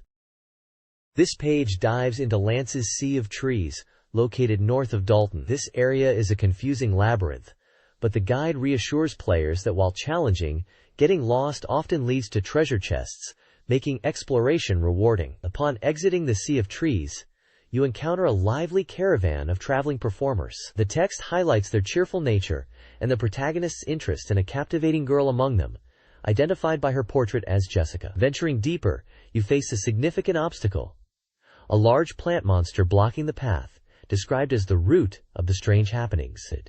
Defeating this mid-boss is necessary to proceed. The guide notes the boss changes color when using special attacks, and mentions someone being captured near a tree. To successfully navigate the Sea of Trees, the guide emphasizes the necessity of Kyle. His street smarts, or specific knowledge, are crucial here. It turns out, Kyle knows an acquaintance within the forest, who can show the way, leading to the path forward being revealed as a visible hole. Finally, the page introduces some of the monsters encountered. The fast hummingbird with its melody attack, groups of goblins and goblin kings, and the Sasquatch, a powerful creature that calls companions and whose white wolf attacks. The next page delves into the Madria Plain, a lush green area offering a stark contrast to the Saiyan desert it neighbors. Once home to nomads, the plain is now settled, dotted with towns and traversed by lengthy mountain ranges. We then explore specific locations, starting with the Seamus village. 1. A bustling trading hub southeast of the plain, noted for a strange mansion nearby. Next is the Emus Mountain Pass. 2. A scenic northern path leading to a suspension bridge, promising a romantic journey. Further along is Berg. 3. Labeled as Note Village, a lively trading village built on a hillside using a bridge. Along the mountain path lies the mysterious ancient ruins. 4. Known in the game as the Red Dragon Cave, hidden in the rocks and containing strange machines. Finally, we visit the Nanza Barrier Carnival. 5. Located north of Berg, a vibrant event filled with interesting things and people. The screenshots showcase the game's environments, from village streets and dungeon interiors to battle scenes. This section concludes by noting that 4 more locations in the world of Luna remain to be introduced, inviting players to uncover the rest of the journey themselves. This page features the grand finale of the Lunar Final Express section, celebrating the completion of Lunar Eternal Blue. After about a year, this marks the end of the series in the magazine. We see a group photo of the development staff, looking tired but happy after finishing work on Lunar 2. The text includes messages from the team, expressing relief and looking forward to a break after the long development journey. Next are the results of a character popularity poll. The top spot goes to Hyro with 64 votes, followed by Lemona in second place with 52 votes. Tied for third are Lucia and Null, both receiving 31 votes. The write-up notes the strong main character representation and how Lucia made a strong push towards the end. The page also showcases the winners of an illustration contest judged by Mr. Izuka. We see various fan artworks featuring characters like Lucia, Jessica, and others, highlighting the creative talent of the fanbase across different prefectures in Japan. Other submitted illustrations are also shown. Finally, there's a message from the company president, Mr. Miyagi, discussing the completed game. He highlights the game's intricate design and features, noting its significant improvement over the previous title, and expressing confidence that players will be surprised and enjoy it. He encourages everyone to play the game and share their impressions. This page appears to be a retail or mail-order flyer from the shop Bullseye, prominently featuring Sega hardware and games available for purchase. At the top, we see the Sega Saturn console and the Super 32X add-on, highlighting their prices. There are also special deals on games like Gale Racer, Doom, and Space Harrier. Below these are lists of games available for the Sega Genesis, Mega Drive, Sega CD, Mega CD, and Game Gear, along with various hardware and accessories, all listed with prices. The page also includes details on how to place a mail order, outlining the steps from calling the store to receiving the items. Finally, it provides contact information and store hours for the Bullseye shops in Japan. This page is the third volume of Ancient Park, the editorial corner from the game development studio Ancient. It kicks off with a welcome message noting the imminent release of the story of Thor, Beyond Oasis, and mentions the team's favorite things. The staff shares their top 3 lists. For favorite games, Yu Yu Hakusho, Meikyu Toitsusen, and Virtua Fighter 1 and 2, tied for first, with Super Street Fighter 2 Turbo coming in third. They also list favorite manga, sports, skiing is a unanimous favorite, and computers. X68000 and PC98 are popular. Current interests mentioned include Windows 95, snowboarding, Diet, and Virtua Fighter 2. There's a thank you corner for fan mail, featuring fan art submissions from readers in Kanagawa and Niigata, some depicting characters that look like they could be from Ancient's games. The character designer expresses gratitude for the warm support. Finally, the Jay's Room section announces that this might be the last one, thanking contributors, and noting that while Jay's Room may end, Ancient Park itself will continue as an irregularly published internal newsletter sent to those who send in postcards. The page is filled with fun manga panels depicting characters reacting to intense heat and playing games, some mentioning Megadora, Mega Drive, and potentially hinting at the story of Thor. This page features the final installment of the No Cone Times section, celebrating its 20th issue with a commemorative illustration feature. The page is filled with fan art from readers, predominantly showcasing characters from Compile's popular series like Puyo Puyo, Arle, Durahan, etc., and Madu Monogatari, Sorcery Saga, alongside original character submissions such as Durako. The main editorial piece confirms that this is the final issue for this section, thanking the readers for their support over the past 20 issues, acknowledging some were missed. The editor expresses gratitude for being able to continue for about a year since taking over the role, thanks to the support. The page also includes a short manga strip. The section concludes by hinting at the possibility of a new corner in Sega Saturn magazine, encouraging readers to continue sending in submissions to the Compile editorial department. This page features a collection of columns and reviews under the overarching theme of Baka, which translates to idiot, but here seems to imply unique, strange, or unconventional topics in games. My recommended idiot column discusses a mahjong game on the Game Gear, highlighting its unusual characters and overall weirdness, suggesting it fits the Baka theme perfectly. The Idiot Adverts from Overseas section features the bizarre Sega CD game Panic, known as Switch in Japan, noting its extremely strange Japanese advertising campaign and its general weirdness. even suggesting the game itself might be low-level baka compared to the ad. The new Idiot Game Scramble highlights Earthworm Jim from Shiny Entertainment, praising its smooth animation and utterly bizarre premise and gameplay, particularly focusing on the character's ability to use himself as a whip. The column notes the developers spun off from the team that made Aladdin on the Genesis. There is also a brief mention of the book Hunting the Dead 3 and a column called Professor Anbin's High Gamer Training Course, featuring a rabbit mascot. Finally, the page delves into Mortal Kombat 2, featuring reports on a tournament, MK2 Summit Showdown Result Report, and revealing surprising new facts and secrets. This includes details about a Baka King pose, likely a character pose or move, and uncovering a secret related to Raiden, confirming the existence of a Furgarity. The next page takes a look back at the magazine's history, revisiting past eccentric articles that fit the overarching Baka King theme. It's a journey through weird and wonderful content that has appeared in BeepMD over the years. Highlights include a strange character project called Megadoraemon 89 from the very first issue, coverage of the game, the Osomatsu-kun, focusing on its unpopularity, and a special feature dedicated to UFOs. The retrospective also touches upon unique editorial projects, like a noble becoming editor-in-chief for a day, and a Valentine's event where readers made themed chocolate. Other revisited articles cover a special feature on shooting games with distinctive illustrations, a Puyo Puyo-themed newspaper article, a look back at the Mega Drive's 5 years featuring Megadoraemon, and an unconventional introduction to Street Fighter II Champion Edition. The page concludes with short notes from the editing staff, reflecting on the end of this Baka King retrospective, and sharing personal thoughts. The writing staff are also listed.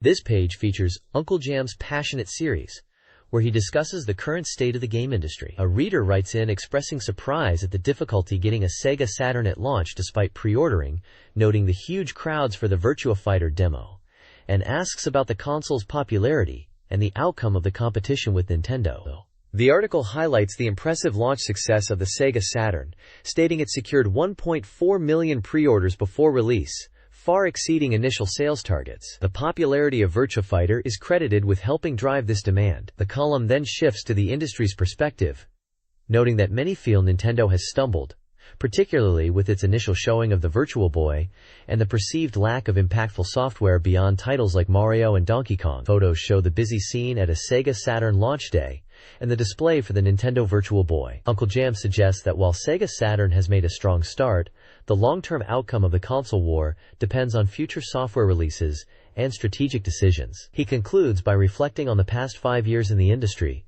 and expressing thanks to the readers. This article explores how game design changed with the transition from room cartridges to crib drums, focusing on the crucial role of built-in RAM. While CPU power enhances game logic, memory capacity dictates the size and complexity of in-game worlds. Room cartridges, like those in the Mega Drive and Super Famicom, offer fast access but limited storage. Hard drums, despite massive storage, require extensive preloading into RAM, creating a bottleneck for large games. The article uses diagrams to illustrate data flow and argues that while ClydROM capacity seems superior, a well-designed room game can outperform a ClydROM game due to faster access times. Ultimately, the increased RAM of systems like the Saturn was vital for complex game designs, demanding clever memory management techniques. This page continues the discussion on the Sega Saturn and the coming age of multimedia, presented as the 32nd part of a series. The article reflects on the transition from cartridge-based systems and highlights the critical role of software houses in supporting the new generation of consoles. It notes the challenge developers face, especially regarding the development time needed for CDBA-SED games, using the Panasonic 3Do, shown here with its controller, as an example that took 1.5 years for software to materialize. The author emphasizes the importance of robust development environments and authoring tools to unlock the multimedia potential of the Saturn, even suggesting tools similar to PC standards like Scriptex might be necessary. From the user perspective, the article encourages looking beyond major titles like Virtua Fighter and exploring the system's capabilities with peripherals like keyboards and its potential for communication and multimedia content like Photo CD.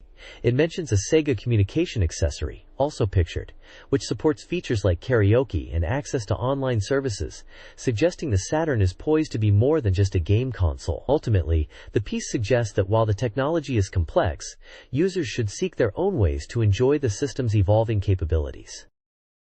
Sega's 1994-95 software schedule for the Mega Drive, Mega CD, Super 32X, and Mega LD showcases a wide range of titles. The Mega Drive lineup includes popular games like The Lion King and Ristar, alongside ports and licensed titles. The Mega CD highlights Lunar, Eternal Blue, fighting games, and FMV titles. The Super 32X features launch titles like Virtua Racing Deluxe, and a strong showing of FMV and CD-based games. The Mega LOD focuses on interactive experiences and video playback with titles like Myst. Overall, Sega aims to cater to various gamer preferences with a diverse software portfolio across all platforms.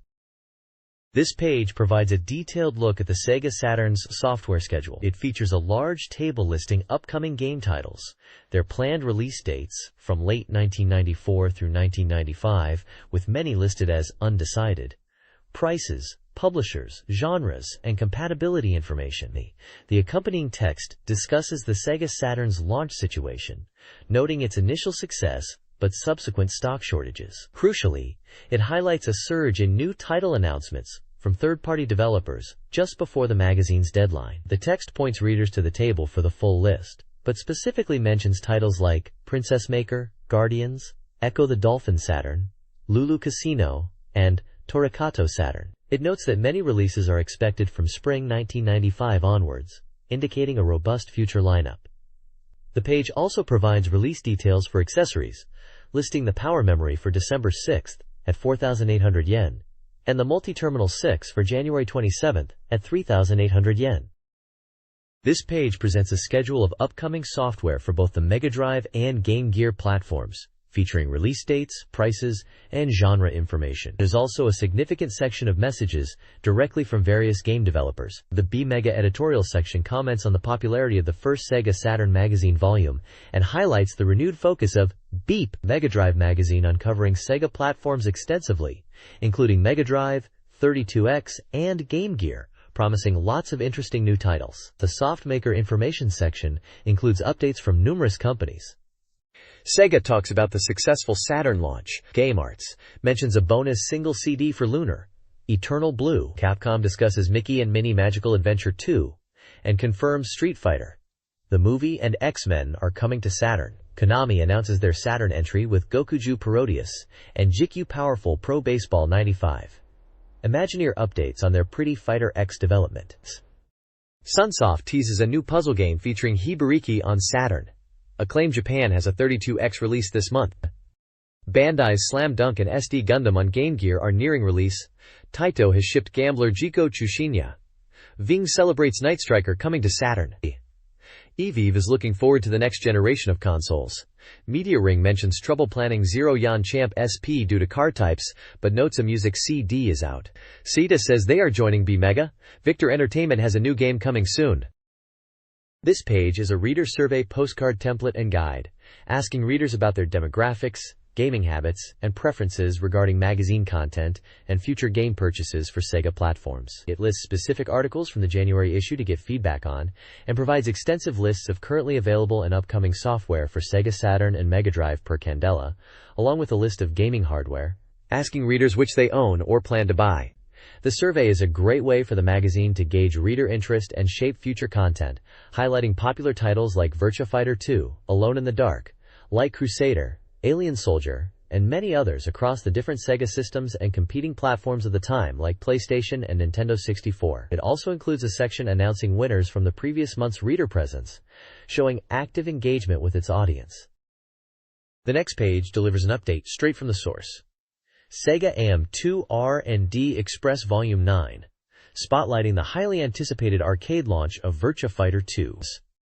It's reported as a massive hit in arcades right now, and this issue features a special interview with the 4 Heavenly Kings from the AM2 development staff. The article covers strategy for the Saturn version of the original Virtua Fighter, and new information on VF2. The page highlights exciting new features in Virtua Fighter 2. A major point is the ability for both players to freely select their character's color, adding a nice touch of personalization. It also points out that certain character rivalries, like the Bryant siblings Jackie and Sarah, trigger unique original stages, which is a cool detail. The production and presentation have also seen significant improvements, with enhanced, impactful replay sequences and dynamic camera angles after a game over, making the experience more visually impressive. The page also teases the game's advertisement demo reel, calling it a must-see. Screenshots show off the game's updated look, character select screen, and various stages, fueling the excitement for this arcade powerhouse. This page dives deeper into the world of Virtua Fighter 2, with a special interview featuring 4 key staff members from Sega's AM2 R&D team, dubbed the 4 Heavenly Kings. Following up on the previous page's introduction, these developers are presented as the true strongest players, inheriting the title from the in-game characters. The interview explores the origins of the Virtua Fighter series, born from the desire to create a polygon-based fighting game. It discusses the challenges faced during the original's development, including tight deadlines. Moving on to Virtua Fighter 2, the developers reveal initial plans for new characters that didn't make it into the final game, as well as unused characters and techniques present even in the original Virtua Fighter's room. They touch on the design process, mentioning the significant increase in polygon usage for VF2 compared to its predecessor, which allowed for more detailed graphics including polygon backgrounds. The staff also discussed the wealth of new moves added to Virtua Fighter 2, highlighting the difficulty of balancing them all, a process described as incredibly painstaking. Interestingly, they mention using motion capture to record nearly 1,000 movements, though only a fraction were ultimately used. While many moves are based on real martial arts, some, like Lao's Pounce and Kaj's Hidden Leaf Jujitsu, are original creations by the AM2 team. The page includes character images of the original 4 Heavenly Kings, Akira, Lao, Wolf, Pai, and a screenshot showing Akira winning a match against Lao. This page continues the deep dive into Virtua Fighter 2, with further insights from the AM2 R&D team, the new 4 Heavenly Kings. They discuss the fundamental strategic shifts in the game, emphasizing the impact of the enhanced 1/60th second motion, which drastically improved visual fidelity and reaction times compared to the first game. They highlight new defensive and offensive options, like dodging, throw reversals, and the versatile turning attacks, which significantly deepened gameplay. The team also touches upon character-specific changes, mentioning adjustments to Lao and the addition of Pei's throw reversal, making the recovery game much more complex. A big focus is placed on the improved CPU AI, described as having much stronger decision-making. The page then breaks down strategic advice for several key characters, including Akira, Lemieux, Pai, Jeffrey, Cage, Sarah, Wolf, Jackie, and Lion, offering brief tactical hints from the developers themselves. A screenshot shows Akira and Lao mid-match, illustrating the game's action. Finally, the page offers specific versus play trivia. It details the new turning and look-back attacks, explaining their utility for both offense and baiting opponents. It also illustrates the expanded variety of options available when getting up from the ground, crucial for controlling the pace after being knocked down. These sections underscore the significant strategic depth added to Virtua Fighter 2. This page presents a complete strategy guide for the Sega Saturn version of Virtua Fighter, brought to you by the AM2 R&D team. The guide notes that the Sega Saturn release features a CPU opponent with slightly stronger AI than the arcade version, designed to prevent certain easy wins. It explains the 4 difficulty settings available: easy, normal, hard, and expert, detailing how they primarily affect the Creepu's offensive patterns and movesets. Observing the Creepu's actions is recommended for improvement. The page also reveals a secret technique for the Saturn game: the Easy Character Select. By holding the L or R button on either controller after the match's winner screen during the replay, players can access a simplified character and stage selection screen that bypasses CD loading, and also allows for character color selection. This page presents a complete strategy guide for defeating the CPU in the Sega Saturn version of Virtua Fighter, provided by the AM2 R&D team. The guide highlights key AI patterns to exploit. First, it advises crouching. The CPU often responds with predictable mid-level attacks like the sidekick or knee. This can be countered by dodging and immediately going for a throw, a tactic particularly effective on higher difficulties, but less so against certain characters like Sarah or Cage. Second, the CPU rarely uses ground attacks, making them safe after knocking an opponent down. However, Dural is noted as an exception, who does use ground attacks. Perigi. Attacking with a kick as the CPU gets up is generally a safe and effective strategy. The guide also offers character-specific advice, focusing on Jackie Bryant. It notes the Saturn version of Jackie has a slightly stronger guard than the arcade version, and uses cancel tactics and some moves not seen in the arcade, such as a knee somersault. Defeating him quickly is recommended as there's no specific counter for these seemingly random moves. Finally, it suggests effective characters and moves for CPU battles, recommending characters with fewer moves like Jackie for a punch-only approach, or throw-focused characters like Jeffrey. The inviting throw technique is mentioned as particularly satisfying. For versus play, Law's rush technique is suggested. This page continues the comprehensive strategy guide for the Sega Saturn version of Virtua Fighter, focusing on defeating the CPU opponents, specifically Jeffrey McWild and Sarah Bryant. For Stage 2 against Jeffrey, the guide notes he is stronger than his arcade counterpart, particularly in his aggressive use of throws. Unlike Jackie, he's prone to mix in unexpected smaller moves like jabs and low kicks. His throws are his specialty, and carelessly approaching him will lead to being thrown. Be particularly wary of his toe kick splash, which can hit unexpectedly. The strategy recommends staying at a distance and using characters or moves effective from range, or exploiting his weakness to throws at close range by countering. Moving on to Stage 3 against Sarah, the guide highlights her improved guard and frequent use of down attacks. Be cautious of her double-step knee, and especially her powerful double-joint butt. Her knee-based attacks are generally dangerous, and she may use a spring kick if you knock her down with her head towards you, or even a dash knee at the start of a round. The key strategy here is to exploit Sarah's light weight, making her susceptible to ringouts. Characters who can float opponents or are strong at forcing ringouts, like Lau or Akira, are effective. Tactics like using crouching punches to set up ringouts are also recommended. This Virtua Fighter Saturn strategy guide details defeating CPU opponents Kagemaru and Paichan. Kagemaru, evasive especially late in rounds, relies heavily on throws and the spinning piledriver.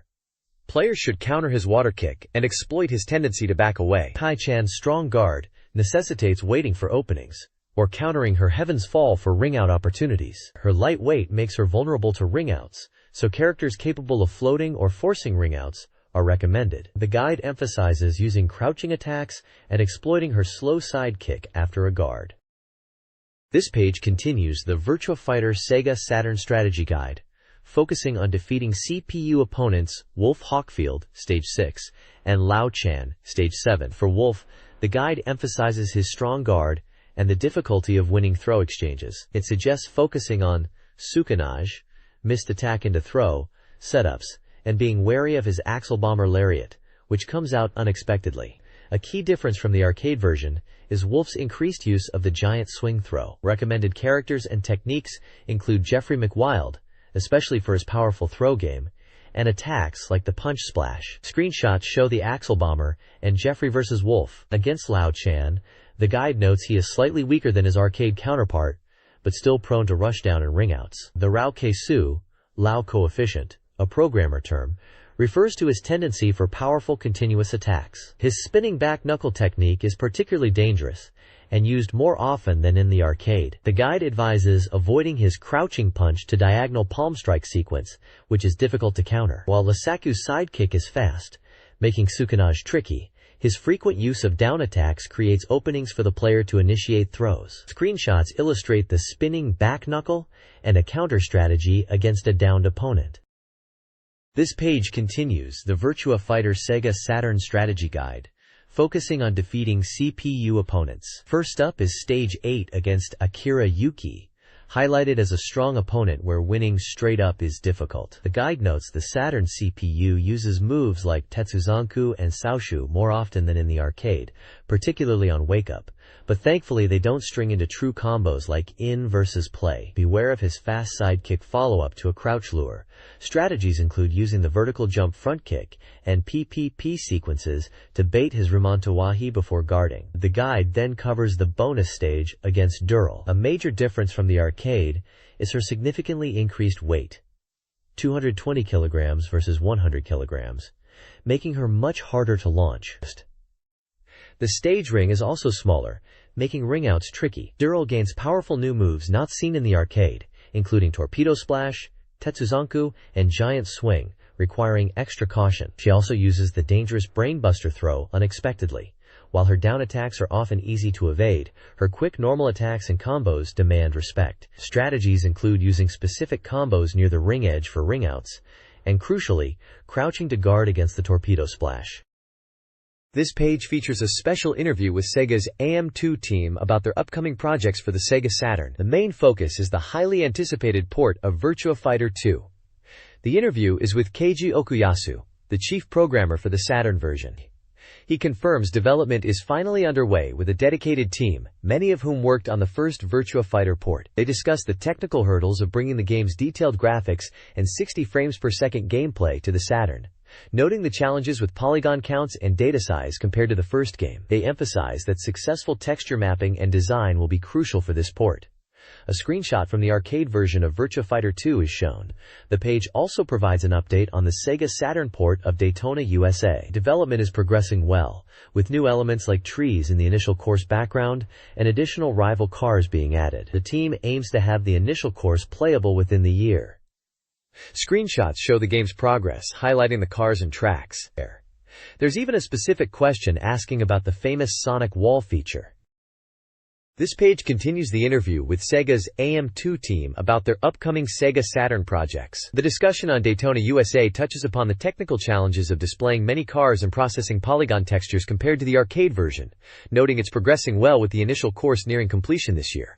They also detail the development of the analog handle controller for the Saturn, incorporating feedback on button feel and layout, a feature prioritized from their initial requests. Regarding Virtua Fighter 2, the chief programmer, Keiji Okuyasu, humorously recounts becoming the project lead again, emphasizing the significant technical hurdles but expressing confidence in delivering a high-quality port. He estimates Daytona USA is on track for a spring release next year, while Virtua Fighter 2 might arrive around the time the arcade Virtua Fighter 3 is released. Visuals for VF2 are expected to be shown in the next few months. The page also highlights a nationwide Virtua Fighter tournament, including a Sega Saturn-specific competition running until December 18th at 4,000 retailers. A key feature is a life-size standee of Akira Yuki, where participants can affix their challenge letters, with prizes like Virtua Fighter jumpers. Finally, the AM2 R&D Express section invites readers to submit questions, opinions, and illustrations for a chance to win a Virtua Fighter Staff Blausen.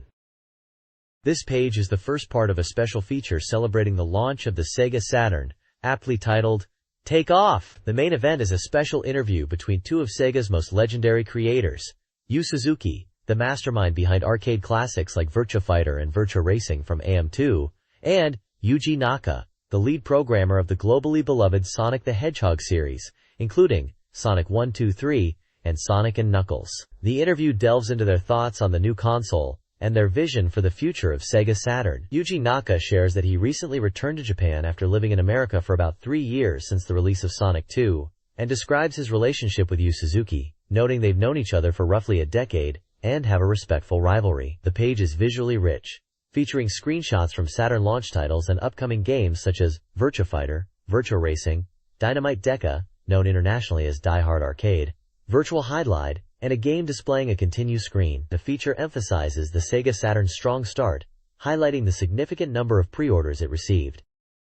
This page continues the special feature on the Sega Saturn's launch, showcasing an in-depth interview between two of Sega's top creators, Yu Suzuki, head of AM2 R&D and known for hits like Virtua Fighter, and Yuji Naka, producer at CS1 R&D, the lead programmer of the Sonic the Hedgehog series. The discussion covers their views on the new console and future game development. Yuji Naka talks about his recent return to Japan from America and his current work on an action game for the Saturn, aiming for a release next year. He expresses excitement about the Saturn hardware. Yu Suzuki reveals his strong desire to create a 3D RPG, specifically one that breaks away from typical RPG conventions, perhaps focusing on unique graphics or text elements to offer a distinct experience. The page includes portraits of both developers and features screenshots of their latest games at the time, Virtua Fighter 2 and Sonic and Knuckles. This page continues the fascinating discussion between Sega's legendary creators, Yu Suzuki and Yuji Naka, focusing on their visions for the newly launched Sega Saturn. Featured prominently are screenshots from their latest hits, Virtua Fighter, showcasing the graphical power of the Saturn, and a hint of Sonic's future. The interview delves into Yuji Naka's desire to explore new genres beyond the action games he's known for, potentially referencing classic titles like Phantasy Star as inspiration for a future project. Yu Suzuki counters, expressing his strong interest in creating a unique 3D RPG, potentially taking inspiration from the visual style of games like Virtual Hydlide, while emphasizing his preference for simple yet deep game design. They discuss the Sega Saturn hardware itself, with Suzuki praising its balanced and powerful nature, noting how they've only just begun to tap into its full potential, with titles like Virtua Fighter 2. Both developers reflect on the competitive landscape, with Nintendo and Sega's position in the market. The conversation concludes with anticipation for their upcoming Saturn titles, likely arriving in the next year, and highlighting their significant impact on Sega's direction.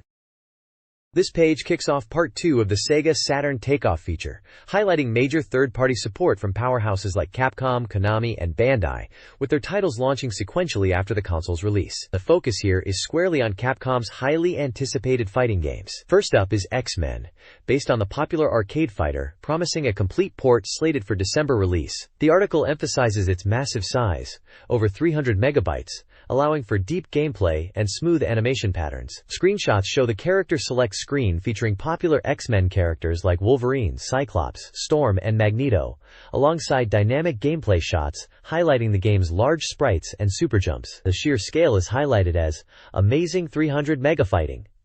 Next is Street Fighter, the movie, provisional title. This game is based on the upcoming live-action film. It's described as a fighting game utilizing scanned live-action actors. The article notes that the command inputs will be similar to the classic Street Fighter 2, and mentions the possibility of characters appearing in the game who weren't in the movie. Featured screenshots include Jean-Claude Van Damme as Guile, and images of other actors portraying characters like Bison and Sagat. The excitement is palpable, declaring, "This character moves!" Finally, the Capcom Osaka development team expresses strong confidence in their ability to leverage the Saturn's hardware to its fullest, aiming to make these titles representative of the system's capabilities. This page continues the third-party support feature, moving on to Konami's lineup for the Sega Saturn. Konami is bringing 2 highly anticipated titles, starting with Gokuju Parodius, known internationally as Fantastic Parodius. This is a humorous side-scrolling shooter based on the popular arcade series, described here as a coupling version, suggesting it will include content from previous games, promising double the fun. Screenshots highlight the series' signature bizarre enemies, vibrant stages, and characters like the Penguins and the Bunny Girl, emphasizing its comical style and robust multiplayer support. Next up is Jikyu Powerful Pro Yakyu 95. This is a baseball simulation game, renowned for its live commentary and realistic sound effects provided by professional announcers. The article notes its unique control system, which differs significantly from traditional baseball games, allowing for deep strategy and real-time plays. The Saturn version is said to use the latest system found in the Super Famicom release Pawapuro 2, and features updated data, promising beautiful graphics. Screenshots show the game's distinctive chibi character style, gameplay views, and various modes like Pennant, Scenario, and Team Arrange. Finally, a message from Konami development staff emphasizes their commitment to the Saturn, planning to port popular arcade hits and enhance them, along with bringing titles from genres they excel in, such as action RPGs. They state their focus is on both core users and light users, aiming to respond directly to player feedback with their upcoming titles. This page continues the third-party support feature, highlighting releases from Jaleco and Sega. First up is Jaleco with Idol Junchi Tsuchipai Special. This is an arcade mahjong game featuring anime-style girls. The core gameplay involves playing mahjong against various opponents, with one of the girls acting as a partner who can assist you during matches. The Saturn version is an upgrade from the arcade, including new characters voiced by popular actors. Screenshots show the mahjong interface and a panel-matching minigame. Jaleco mentions this port is a significant upgrade and highly recommended. Next is Sega, officially joining the Saturn lineup with Super Real Mahjong PV. Known for its animated stripping mahjong, this series is a popular arcade staple. The game features high-quality character animations during gameplay. The Saturn version is based on the latest arcade release and brings the series' characteristic blend of mahjong and revealing sequences home. Sega highlights the impressive animation quality, boasting over 1,000 frames for character movements. Finally, Sega is introducing a new age rating system for software, with categories for all ages, 18 and over recommended, and 18 and over X designation, indicating content suitability. This page continues our look at third-party support, focusing on Bandai. Despite being active on platforms like Game Gear and announcing their entry into the Saturn market early on, they haven't revealed any specific titles yet, leading to some impatient fans. We interview Multimedia Division Manager Makoto Asanuma to get the details. Asanuma explains Bandai is committed to the Quadrom format across 3DOs, PlayStation, and Saturn. While they are still getting a feel for Saturn's hardware and development rhythm, partly due to complexities with character contracts, they are actively working on titles. He mentions Saturn's polygon capabilities are well suited for games like Mobile Suit Gundam. The first Saturn title is in its final planning stage, and development screens could be shown around spring, with more titles possibly announced next year. Bandai's core strategy remains character merchandising, aiming to bring popular characters to the platform, leveraging their extensive experience in video and audio. The page includes screenshots of Bandai's fighting game Ultraman powered for the 3DO, which uses live-action footage, and a development screen for Mobile Suit Gundam planned for PlayStation, showcasing 3D polygon robot battles. Sega Saturn is receiving strong third-party support, with several upcoming titles detailed. Victor Entertainment is developing 4D boxing, improved graphics, Metal Fighter Miku, anime-based action with adventure, and Kaio Flying Squadron 2, action with visual emphasis. Data East's Side Pocket 2 continues their pool game series, with full-screen cutscenes. Takara's Steam Gear Mash is an action-shooting game with puzzle and RPG elements, using a 2D perspective. Other developers like Gainax, Taito, System Soft, Atlas, and Koei also have projects in development, including Princess Maker, Rayforce, Modern Great Strategy, Carnival Drive, and English Learning Software. This page dives into Wan Chai Connection, a prominent adventure game that launched with the Sega Saturn. It's highlighted as a title that pushed the console's capabilities, making extensive use of both full-motion video sequences featuring live actors and rendered CG environments for investigation. The game puts you in the shoes of a Hong Kong detective, tackling a complex murder case that begins in Ocean Park. The story involves uncovering dark secrets, including themes of love and betrayal, as you interact with characters like the amnesiac victim. Gameplay involves a command-based system for questioning and interaction, with progress often tied to unlocking new questions. A distinct CG exploration mode lets you meticulously search crime scenes and locations, examining objects up close to find crucial evidence. The presentation is noted for its effective use of textures and color in the CG areas, bringing Hong Kong's atmosphere to life alongside the video segments. It's presented as a challenging mystery that requires careful observation and clever deduction. This page focuses on Rad Mobile for the Sega Saturn, presenting it as an enhanced port of the classic arcade game. It highlights the game's transition to polygon graphics with texture mapping, giving the vehicles and environments a realistic feel. The article notes that unlike the arcade version, the Saturn port features diverse rival cars modeled after real vehicles. It details various modes available, including a hot two-player versus mode with dedicated courses, and a time attack mode, where you can challenge your best times on any completed stage. Screenshots showcase the updated graphics, different rival cars, and elements like the time attack record screen, and the two-player mode's unique courses and features, like mascots on the dashboard, Sonic for P1, Knuckles for P2. The reviewer is impressed by the faithful recreation of the arcade experience, combined with new modes and graphical improvements, making for an exciting racing game.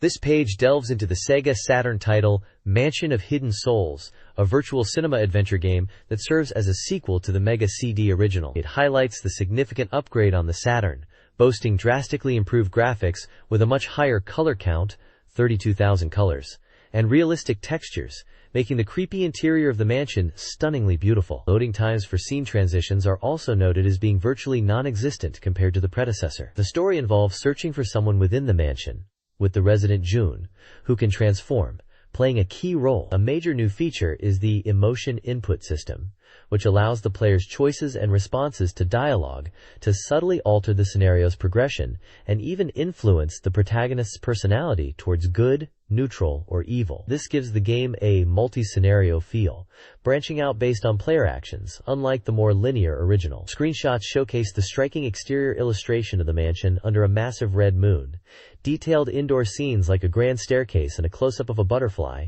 a character portrait, and the game's title screen. The article emphasizes that even players unfamiliar with the Mega CD version can jump into this enhanced sequel and enjoy its atmosphere and gameplay. This page continues exploring the Sega Saturn title, Mansion of Hidden Souls, detailing the phantom mansion known as Umemikon. It appears only once every 4 years on the night of a dim red full moon, permitting entry only to those weary of life, in despair, or carrying emotional wounds. The story begins when the protagonist, 16-year-old Jun, visits the room of the Elder. Residents within the mansion transform into butterflies, becoming eternal inhabitants. The page introduces several of the mansion's 9 residents, with portraits and brief descriptions. These include the managing elder, Jun's slightly impulsive friend Mike who assists with investigation, Raymond, the former adventurer, innocent young Kathy, the uncooperative informant Nizumi, timid Sean, returning character Josephine, Jose, who offers advice through tarot, and the gentle pistol enthusiast Danny. The text reveals that according to Josephine, someone with malicious intent is among the current residents, prompting the elder to ask Mike for a detailed investigation. Screenshots show the eerie mansion interior, a luxurious room, a surreal moonlit scene, and a clue represented by scattered papers, alongside an image of Jun depicted as a butterfly, the form residents take. This page features the Sega Saturn title, Clockwork Knight, Pepperuchow's Great Adventure, Part 1, which has just been released. This polygon action game, priced at 4,800 yen, offers straightforward controls combined with unique characters, making for a casual and enjoyable experience. The reviewer notes that the game beautifully renders its fairy tale world with CG and features characters with polished, shiny looks and fluid movements. The page provides a detailed look at the game's stages and bosses. It focuses on introducing Stage 3, a kitchen area with a notably slippery floor that significantly ramps up the difficulty compared to earlier levels. Screenshots showcase mini-bosses like one resembling Calamaro and enemies emerging from pots, as well as the stage boss, a large chef toy whose weak point is its legs since its head pod is indestructible. Moving to Stage 4, set in an attic where Princess Chelsea is lost, the page highlights challenging robot enemies, including 2 tough bots with shields, and a plant-like mini-boss that can be lifted. Earlier bosses are also featured. The creepy puppet boss from Stage 1, located in an atelier adorned with photos of Chelsea, and the transforming robot boss Double Jetter from Stage 2, which has a vulnerable spot on its chest when it transforms. The bosses are described as having significant impact, adding to the game's appeal. This page provides an update on the Sega Saturn version of Race Drivin', currently at 30% completion, and targeting a March release from Time Warner Interactive. The magazine expresses surprise at how drastically the visuals have improved since earlier glimpses. A major enhancement over the original arcade game is the significant addition of texture mapping to the courses, which previously relied solely on raw polygons. The Saturn port will also feature original content, including 5 new vehicle types, bringing the total roster to 8, alongside original courses. Screenshots highlight the new textured environments and the cockpit viewpoint. The article showcases polygon models of the planned 8 vehicles, ranging from various sports cars to a truck and a distinctive 3-wheeled vehicle, emphasizing the increased car selection as one of the key upgrades for this home version. This page introduces Virtual Hydlide for the Sega Saturn, which is currently 60% complete and scheduled for a February release. Described as an RPG, this new entry in the classic Hydlide series is a complete departure from its top-down predecessors. It features a fully 3D world that the player explores, with 360-degree movement, giving a sense of actually walking through the environment. The article highlights that while static screenshots might not fully convey the experience, the feeling of moving within the 3D world is something entirely new. Screenshots showcase various realistic-looking environments, including outdoor paths, a cave interior with glowing fire, and a bridge extending into the distance. The story and setting draw heavily from the original Hydlide.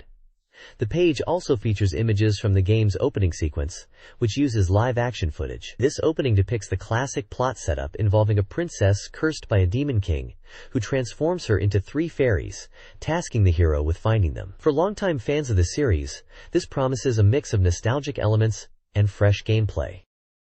This page introduces Quo Vadis, a space fleet simulation game slated for the Sega Saturn, although it is currently only 10% complete. Presented as a story simulation, the game centers around tactical interstellar battles within a vast universe composed of 6 star nations. Players step into the role of a destroyer captain, navigating numerous engagements and complex interpersonal relationships which influence their growth and contribute to strategic gameplay and multiple endings. The article highlights the impressive visuals, including 3 DCG battle scenes and character designs by Kiyohiko. The page provides a look at some of the ships, detailing the equipment of the Magistroid Destroyer, the Kisreed Destroyer, and the Valgat Destroyer, showcasing different weaponry like heavy ion cannons, particle cannons, laser cannons, and various missiles. Following up on the previous page's discussion of virtual concepts, this feature suggests Quo Vadis is another Sega Saturn title, pushing the boundaries of simulation and strategic depth.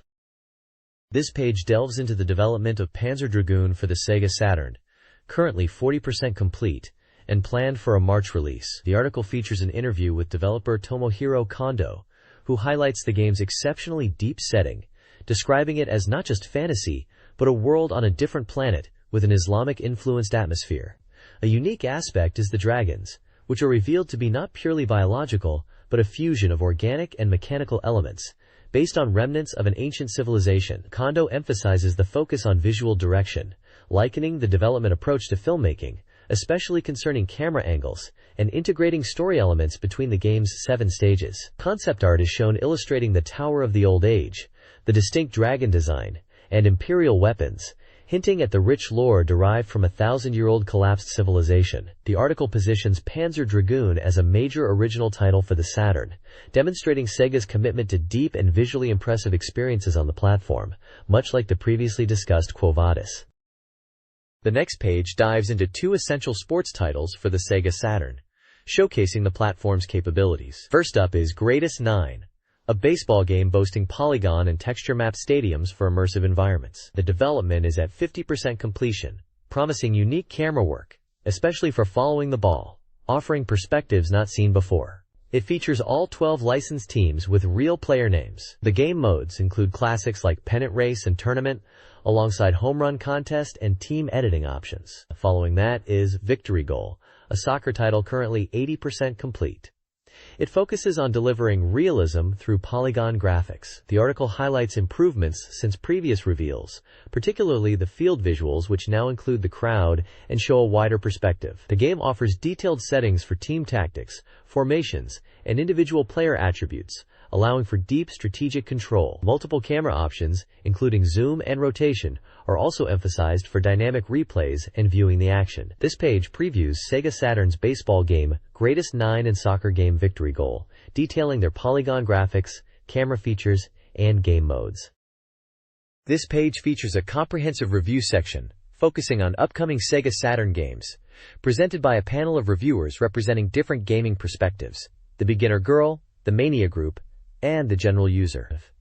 The first game reviewed is Virtua Fighter, described as a perfect port of the arcade hit that took the world by storm last year. Reviewers praise its authentic feel, solid balance, and the depth it offers, making the competitive matches incredibly heated. It's seen as a must-buy that proves the Saturn's power.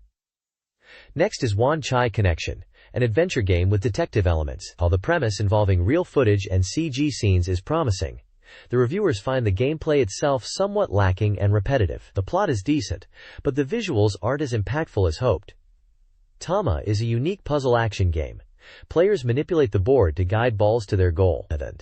The concept is simple and accessible, potentially addictive, though one reviewer notes the controls can be frustrating and the timed challenges difficult. Finally, Mahjong Goku Tenjiku is a mahjong game based on Journey to the West.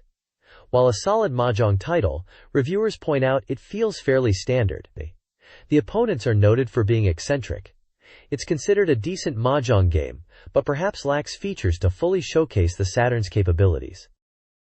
This page dives into some of the next wave of Sega Saturn games expected before the year is out, following up on the launch titles we just saw. First up is Missist, the notoriously difficult point-and-click adventure. Reviewers appreciate the beautiful graphics, but note it's slow and requires a lot of mapping due to confusing layouts.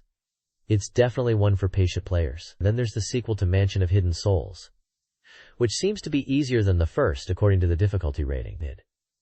The atmosphere is praised, and the CG visuals are mentioned, but some reviewers felt the content might be less substantial than the original. For racing fans, Gale Racer is here, which is essentially a port of the arcade classic Rad Mobile. While it brings that arcade feel, reviewers point out it's a pretty basic port with little improvement, making it feel a bit dated compared to newer racing games. Finally, Clockwork Knight Volume 1 is reviewed. This is a 2D platformer utilizing 3D CG visuals. It's seen as a standard, enjoyable platformer with nice visuals. The fact it's Volume 1 suggests there's more to come. Overall, the editorial staff feels this batch shows a surprisingly varied lineup. While some titles like Myst and Clockwork Knight are highlighted, there's anticipation for future games that will better utilize the Saturn's hardware capabilities, especially mentioning games that might use both CPUs. This page shifts focus to the Super 32X, asking if the recently released add-on is truly a worthwhile purchase.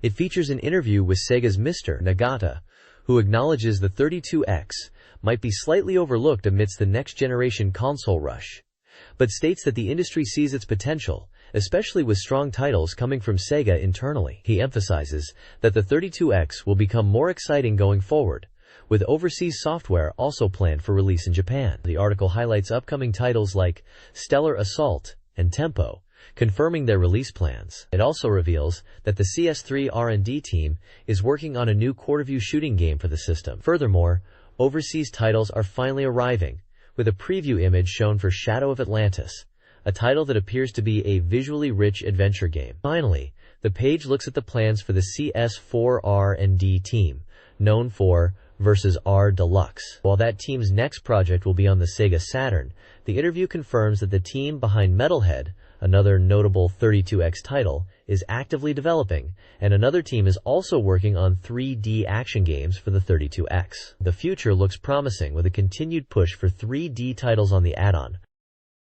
This page focuses on the Super 32X title Metalhead, highlighting its development progress now at 80% completion and planned for a February release. The article positions it as a highly anticipated 32X game, praising its intense 3D battles reminiscent of robot anime. It describes the game as offering diverse missions beyond just defeating enemies, including searching for bases and guiding allies. The visuals, featuring texture-mapped polygons, are noted for their quality, especially in the cityscapes and inside enemy bases.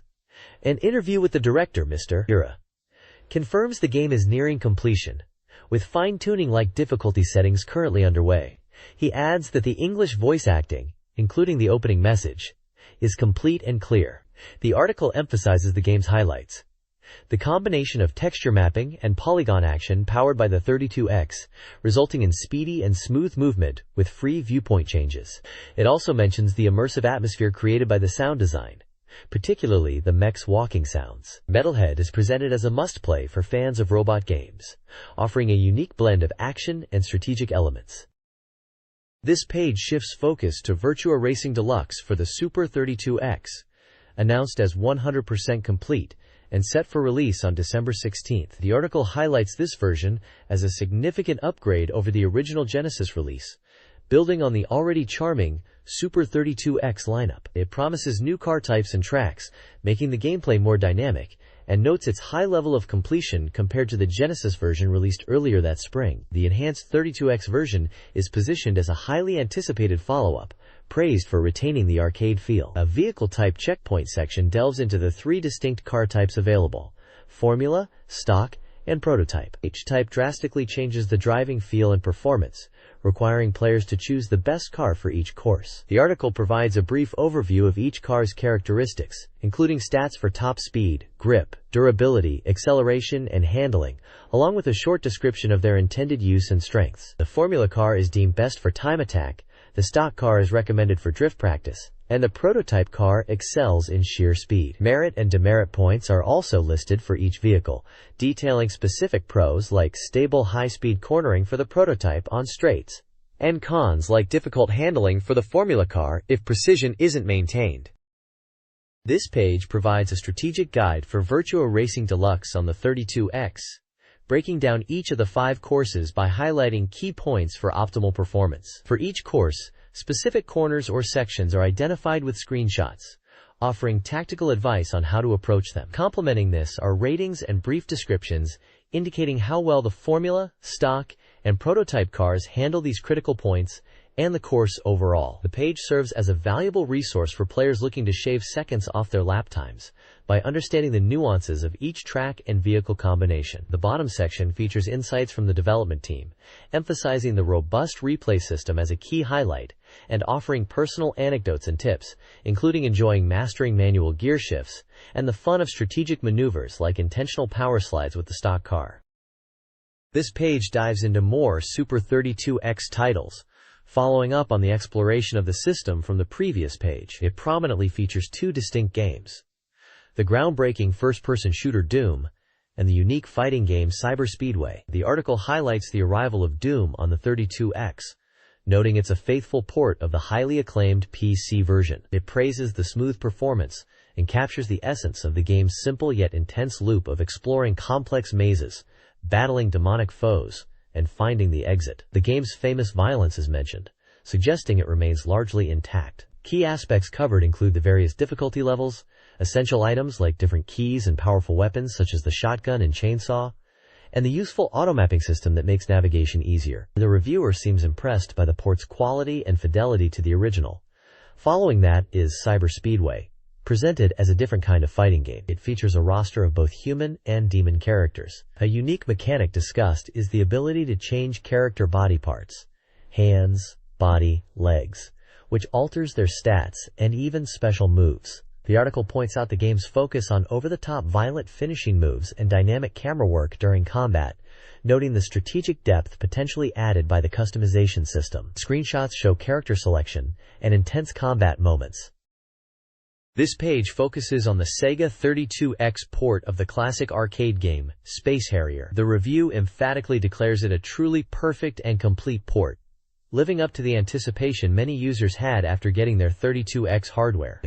The article highlights several key points demonstrating this fidelity. It notes the spinning title screen is faithfully recreated, the flying rocks flicker just as they did in the arcade, and even the detailed shadows are present. The core arcade experience, from the intense boss battles featuring returning foes like Hayao and Sierra, to the simple but iconic The End screen, is described as being preserved exactly. A section featuring comments from the development staff explains that the goal was a complete port, because the original arcade gameplay was already considered excellent and didn't need altering. Space Harrier was chosen for the 32X, specifically for its outstanding gameplay, visuals, and sound, making it a great showcase for the add-on's capabilities. A small aside mentions that a perfect port of Power Drift would be difficult outside of the Sega Saturn.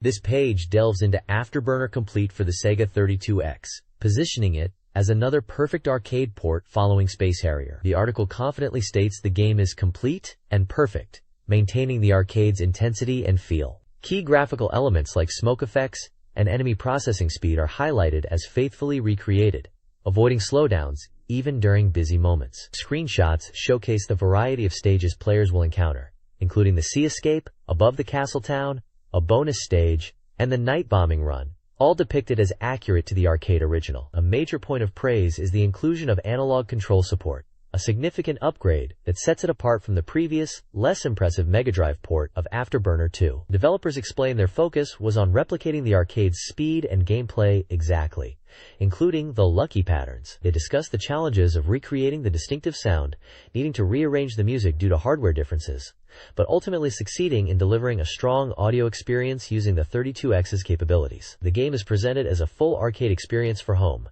even offering an extra easy mode for beginners.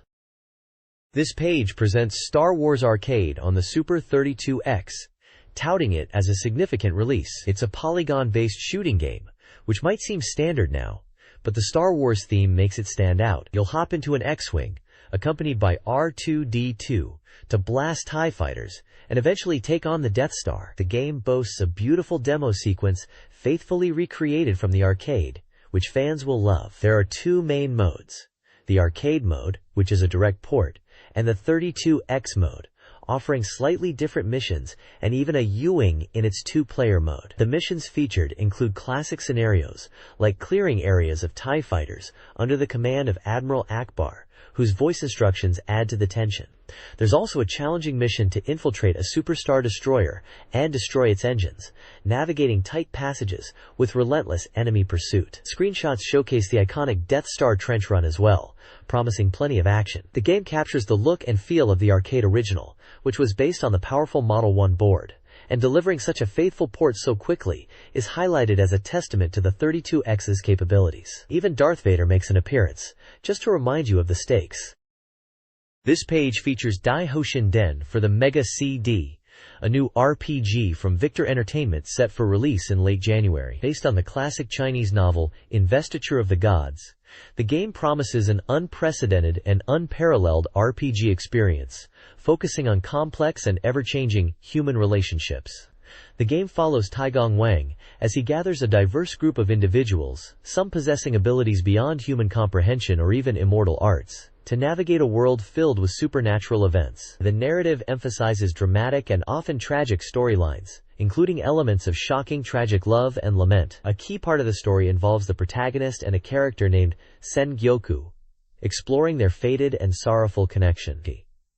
Gameplay features exploration and event-driven sequences. Players will engage in tasks like annihilating bandit gangs who assassinated King Wen, requiring the combined power of characters like the Doxing brothers to overcome barriers. The story also delves into personal drama, such as a tragic marriage involving the protagonist's brother and Sen Gyoku. Screenshots show character interactions, strategic battle scenes, and locations like the Genbu Manor and the White Tiger Cave, hinting at challenging encounters, including battles against powerful foes like the Four Heavenly Kings. The game highlights the emotional depth and severe consequences characters face throughout the epic journey. This article further explores the Mega CD RPG, Dai Hoshin Den, focusing on its unique mechanics and narrative. The story emphasizes human connections, showcasing Taigong Wang's quest, meetings, and the interplay of tragedy and heroism. The non-linear timeline allows for time travel to prepare for encounters. New characters, including Huang Tianxiang and the powerful Nataku, are introduced, along with adversaries like the flying demon Lei Shenzi. Critically, the game's human relationships theme translates to unique combat abilities, like Doxing's pheromone attack or Sen Gyoku's kiss attack, influencing battles with surprising effects. These relationships significantly impact combat strategy, adding depth to the gameplay.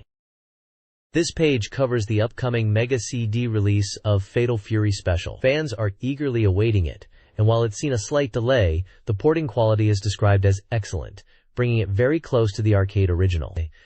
The game is listed as 70% complete and supports 2-player battles. The article highlights key features, including the inclusion of the arcade difficulty setting, and the roster expanded with characters introduced in Fatal Fury Special.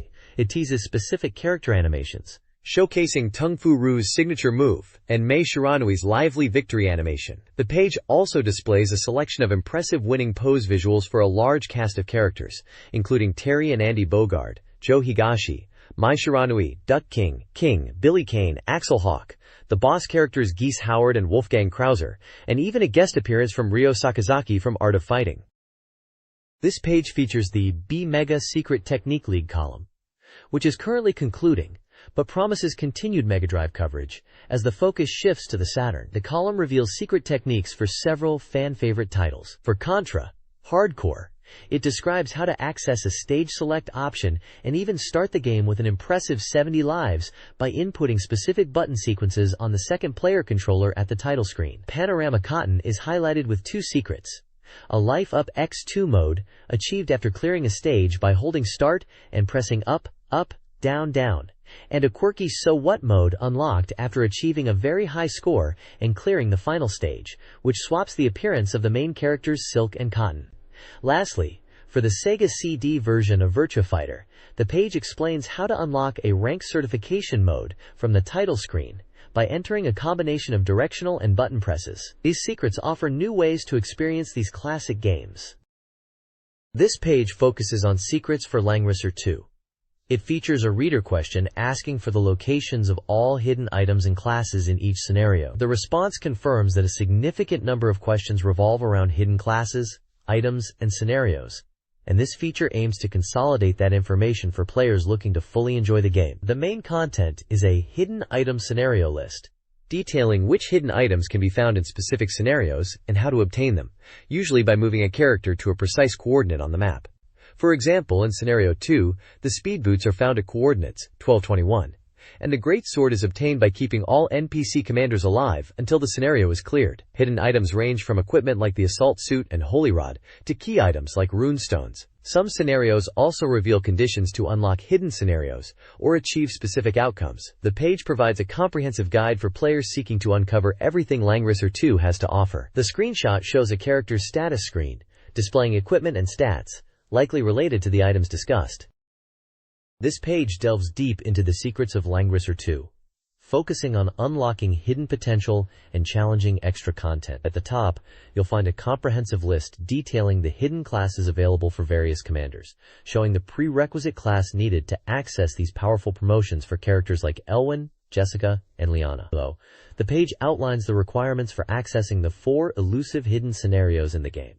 It explains that meeting specific conditions is key, but also mentions a helpful scenario select trick players can utilize if they find the requirements too demanding. The bulk of the page then provides detailed walkthroughs for each of these hidden scenarios: Temple of Muscle, Fierce Battle of Dirers, Dragon's Lair, and the ultimate challenge, Death Tower. For each hidden scenario, the guide provides step-by-step instructions on how to trigger it within the main game scenarios, often involving moving characters to specific coordinates or making particular choices. Screenshots accompany the text, showing key dialogue moments or map locations. The page highlights the demanding nature of these hidden battles, particularly Death Tower, which requires clearing nearly the entire game without a single commander retreat, and notes its extreme difficulty, suggesting significant preparation might be necessary.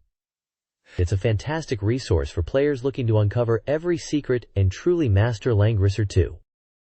This page highlights exciting new releases for the Game Gear, suggesting that despite the era focusing on Sega Saturn, the GG is still going strong with quality titles. The focus is on 3 major games. First up is Puyo Puyo 2, hitting the GG with gameplay fundamentally identical to the Mega Drive and arcade versions, though lacking the voice acting. It offers various modes including versus CPU and a 2-player link battle.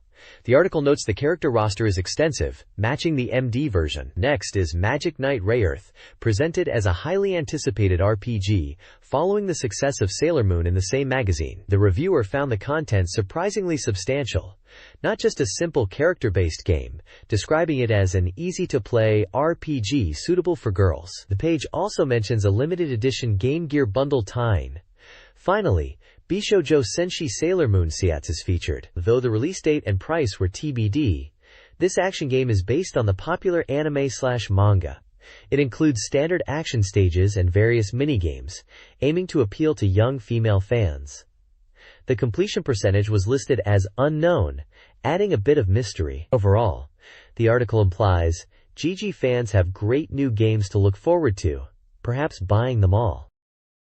This page delves into the upcoming lineup for the Game Gear, emphasizing that the handheld is still going strong despite the industry's shift towards newer consoles. The article highlights several exciting new titles, with brief previews and completion percentages. The lineup includes Gamble Panic, a casino game compilation; Fred Couples Golf, aiming to be a definitive golf simulator; Mickey Mouse's Legendary Kingdom, a Disney action game; The Lion King, a port based on the Mega Drive version with improved controls; Sylvantale, an authentic action RPG from a key scenario writer; Megami Tensei Gaiden, Last Bible, a sequel in the popular RPG series; and Royal Stone, a strategy RPG featuring characters from the Arlo universe.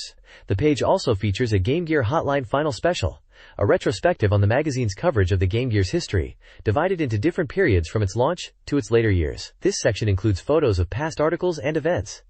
Finally, various writers share their personal memories and favorite moments covering the Game Gear for the magazine. This page highlights the new laser-active RPG, Don Quixote, developed by Premier International and released in January 1995. The article emphasizes that the game utilizes know-how from movie production to create a new kind of RPG experience. The page features interviews with the game's producer, Kujiro Sakakura, and character designer, Hiroyuki Aoyama. Sakakura explains that this is his first time producing a game, coming from a film background, and he was drawn to the laser-active format because he disliked the look of conventional pixel graphics, wanting a more visually appealing approach possible with animation. Aoyama, also known for his work in anime like Lupin III, Mystery of Mamo and Akira, discusses his approach to character design for the game, aiming for expressive, lively characters, and drawing from a wide range of styles. They discuss how the laser active allows them to convey themes like love, justice, and friendship directly, something they felt was harder to achieve in traditional film or drama. The page includes screenshots of animated scenes from the game, showcasing the visual style, alongside portraits of the interviewees. The game is described as a role-playing game with cinematic qualities. This page is an advertisement for the Pioneer Laseractive Multimedia System, prominently featuring the interactive animated RPG Don Quixote, A Dream in Seven Crystals. The ad highlights the game's full animation and positions the player as the protagonist in a cinematic adventure. It emphasizes the laseractive player's ability to handle various media formats, including laseractive titles, laser discs, creeds, and games from systems like the Mega Drive and PC Engine via different pack modules. The goal is to provide a next-level multimedia experience. This page dives deep into the fighting game Samurai Showdown 2, offering a grand unveiling of the special moves for 15 of its characters. The bulk of the page is dedicated to tables listing the character names, the names of their special techniques, and the complex command inputs required to perform them. Featured fighters include key members of the roster, such as Haomaru, Nakoru, Ukyo Tachibana, and Galford. Screenshots illustrate some of these powerful attacks. The text notes that remembering all the commands can be challenging. A smaller segment recommends the Neo Geo fighting game Fight Fever, praising its realistic combat techniques and suggesting it's a must-play for Neo Geo enthusiasts. This page features a reader giveaway for the January 1995 issue, offering a variety of prizes. Readers have the chance to win their favorite Sega Saturn or Genesis software, released up to January 7th, with Clockwork Knight shown as an example, among other items. Other prizes include the Virtua Fighter Saturn version music CD, a Time Warner interactive phone card, a cute carbuncle plush from the Puyo Puyo series, a set of Koei history books likely related to Romance of the Three Kingdoms, and a Super Real Mahjong 1995 calendar. There are 30 winners for the software, and 5 winners for each of the other prizes. To enter, readers needed to use the magazine's survey postcard, affix postage, specify their desired prize, answer the survey questions, and provide contact information by the January 7th deadline. Importantly, the page includes an announcement that the BeepMD Drive magazine is concluding after 5 years with this issue, but will transition into the Sega Saturn magazine starting next month, carrying over much of the staff and promising detailed coverage of Sega hardware and a continuing section for the Genesis. The first issue of the new magazine is set to release on January 7th. Contact information is also provided for reader questions regarding the magazine's content, though game hints and tricks are not answered. A list of the magazine's staff and contributors is also included. This page features an announcement for the Sega Saturn version of the intriguing puzzle game, Tama, also available on PlayStation. Published by Time Warner Interactive, the game is highlighted with a tagline about a red cow in its world that prolongs something, accompanying pixelated artwork and abstract shapes forming the game's title. The page boasts that Tama is highly praised and is already selling out in stores, with a suggested retail price of 5,800 yen. A promotional campaign is running where players can win a special Tama telephone card by purchasing the game and returning a survey postcard by the end of January 1995. A charming little drawing of the character Tama is also shown. The page includes a brief note about a changing company name and thanks readers for their support.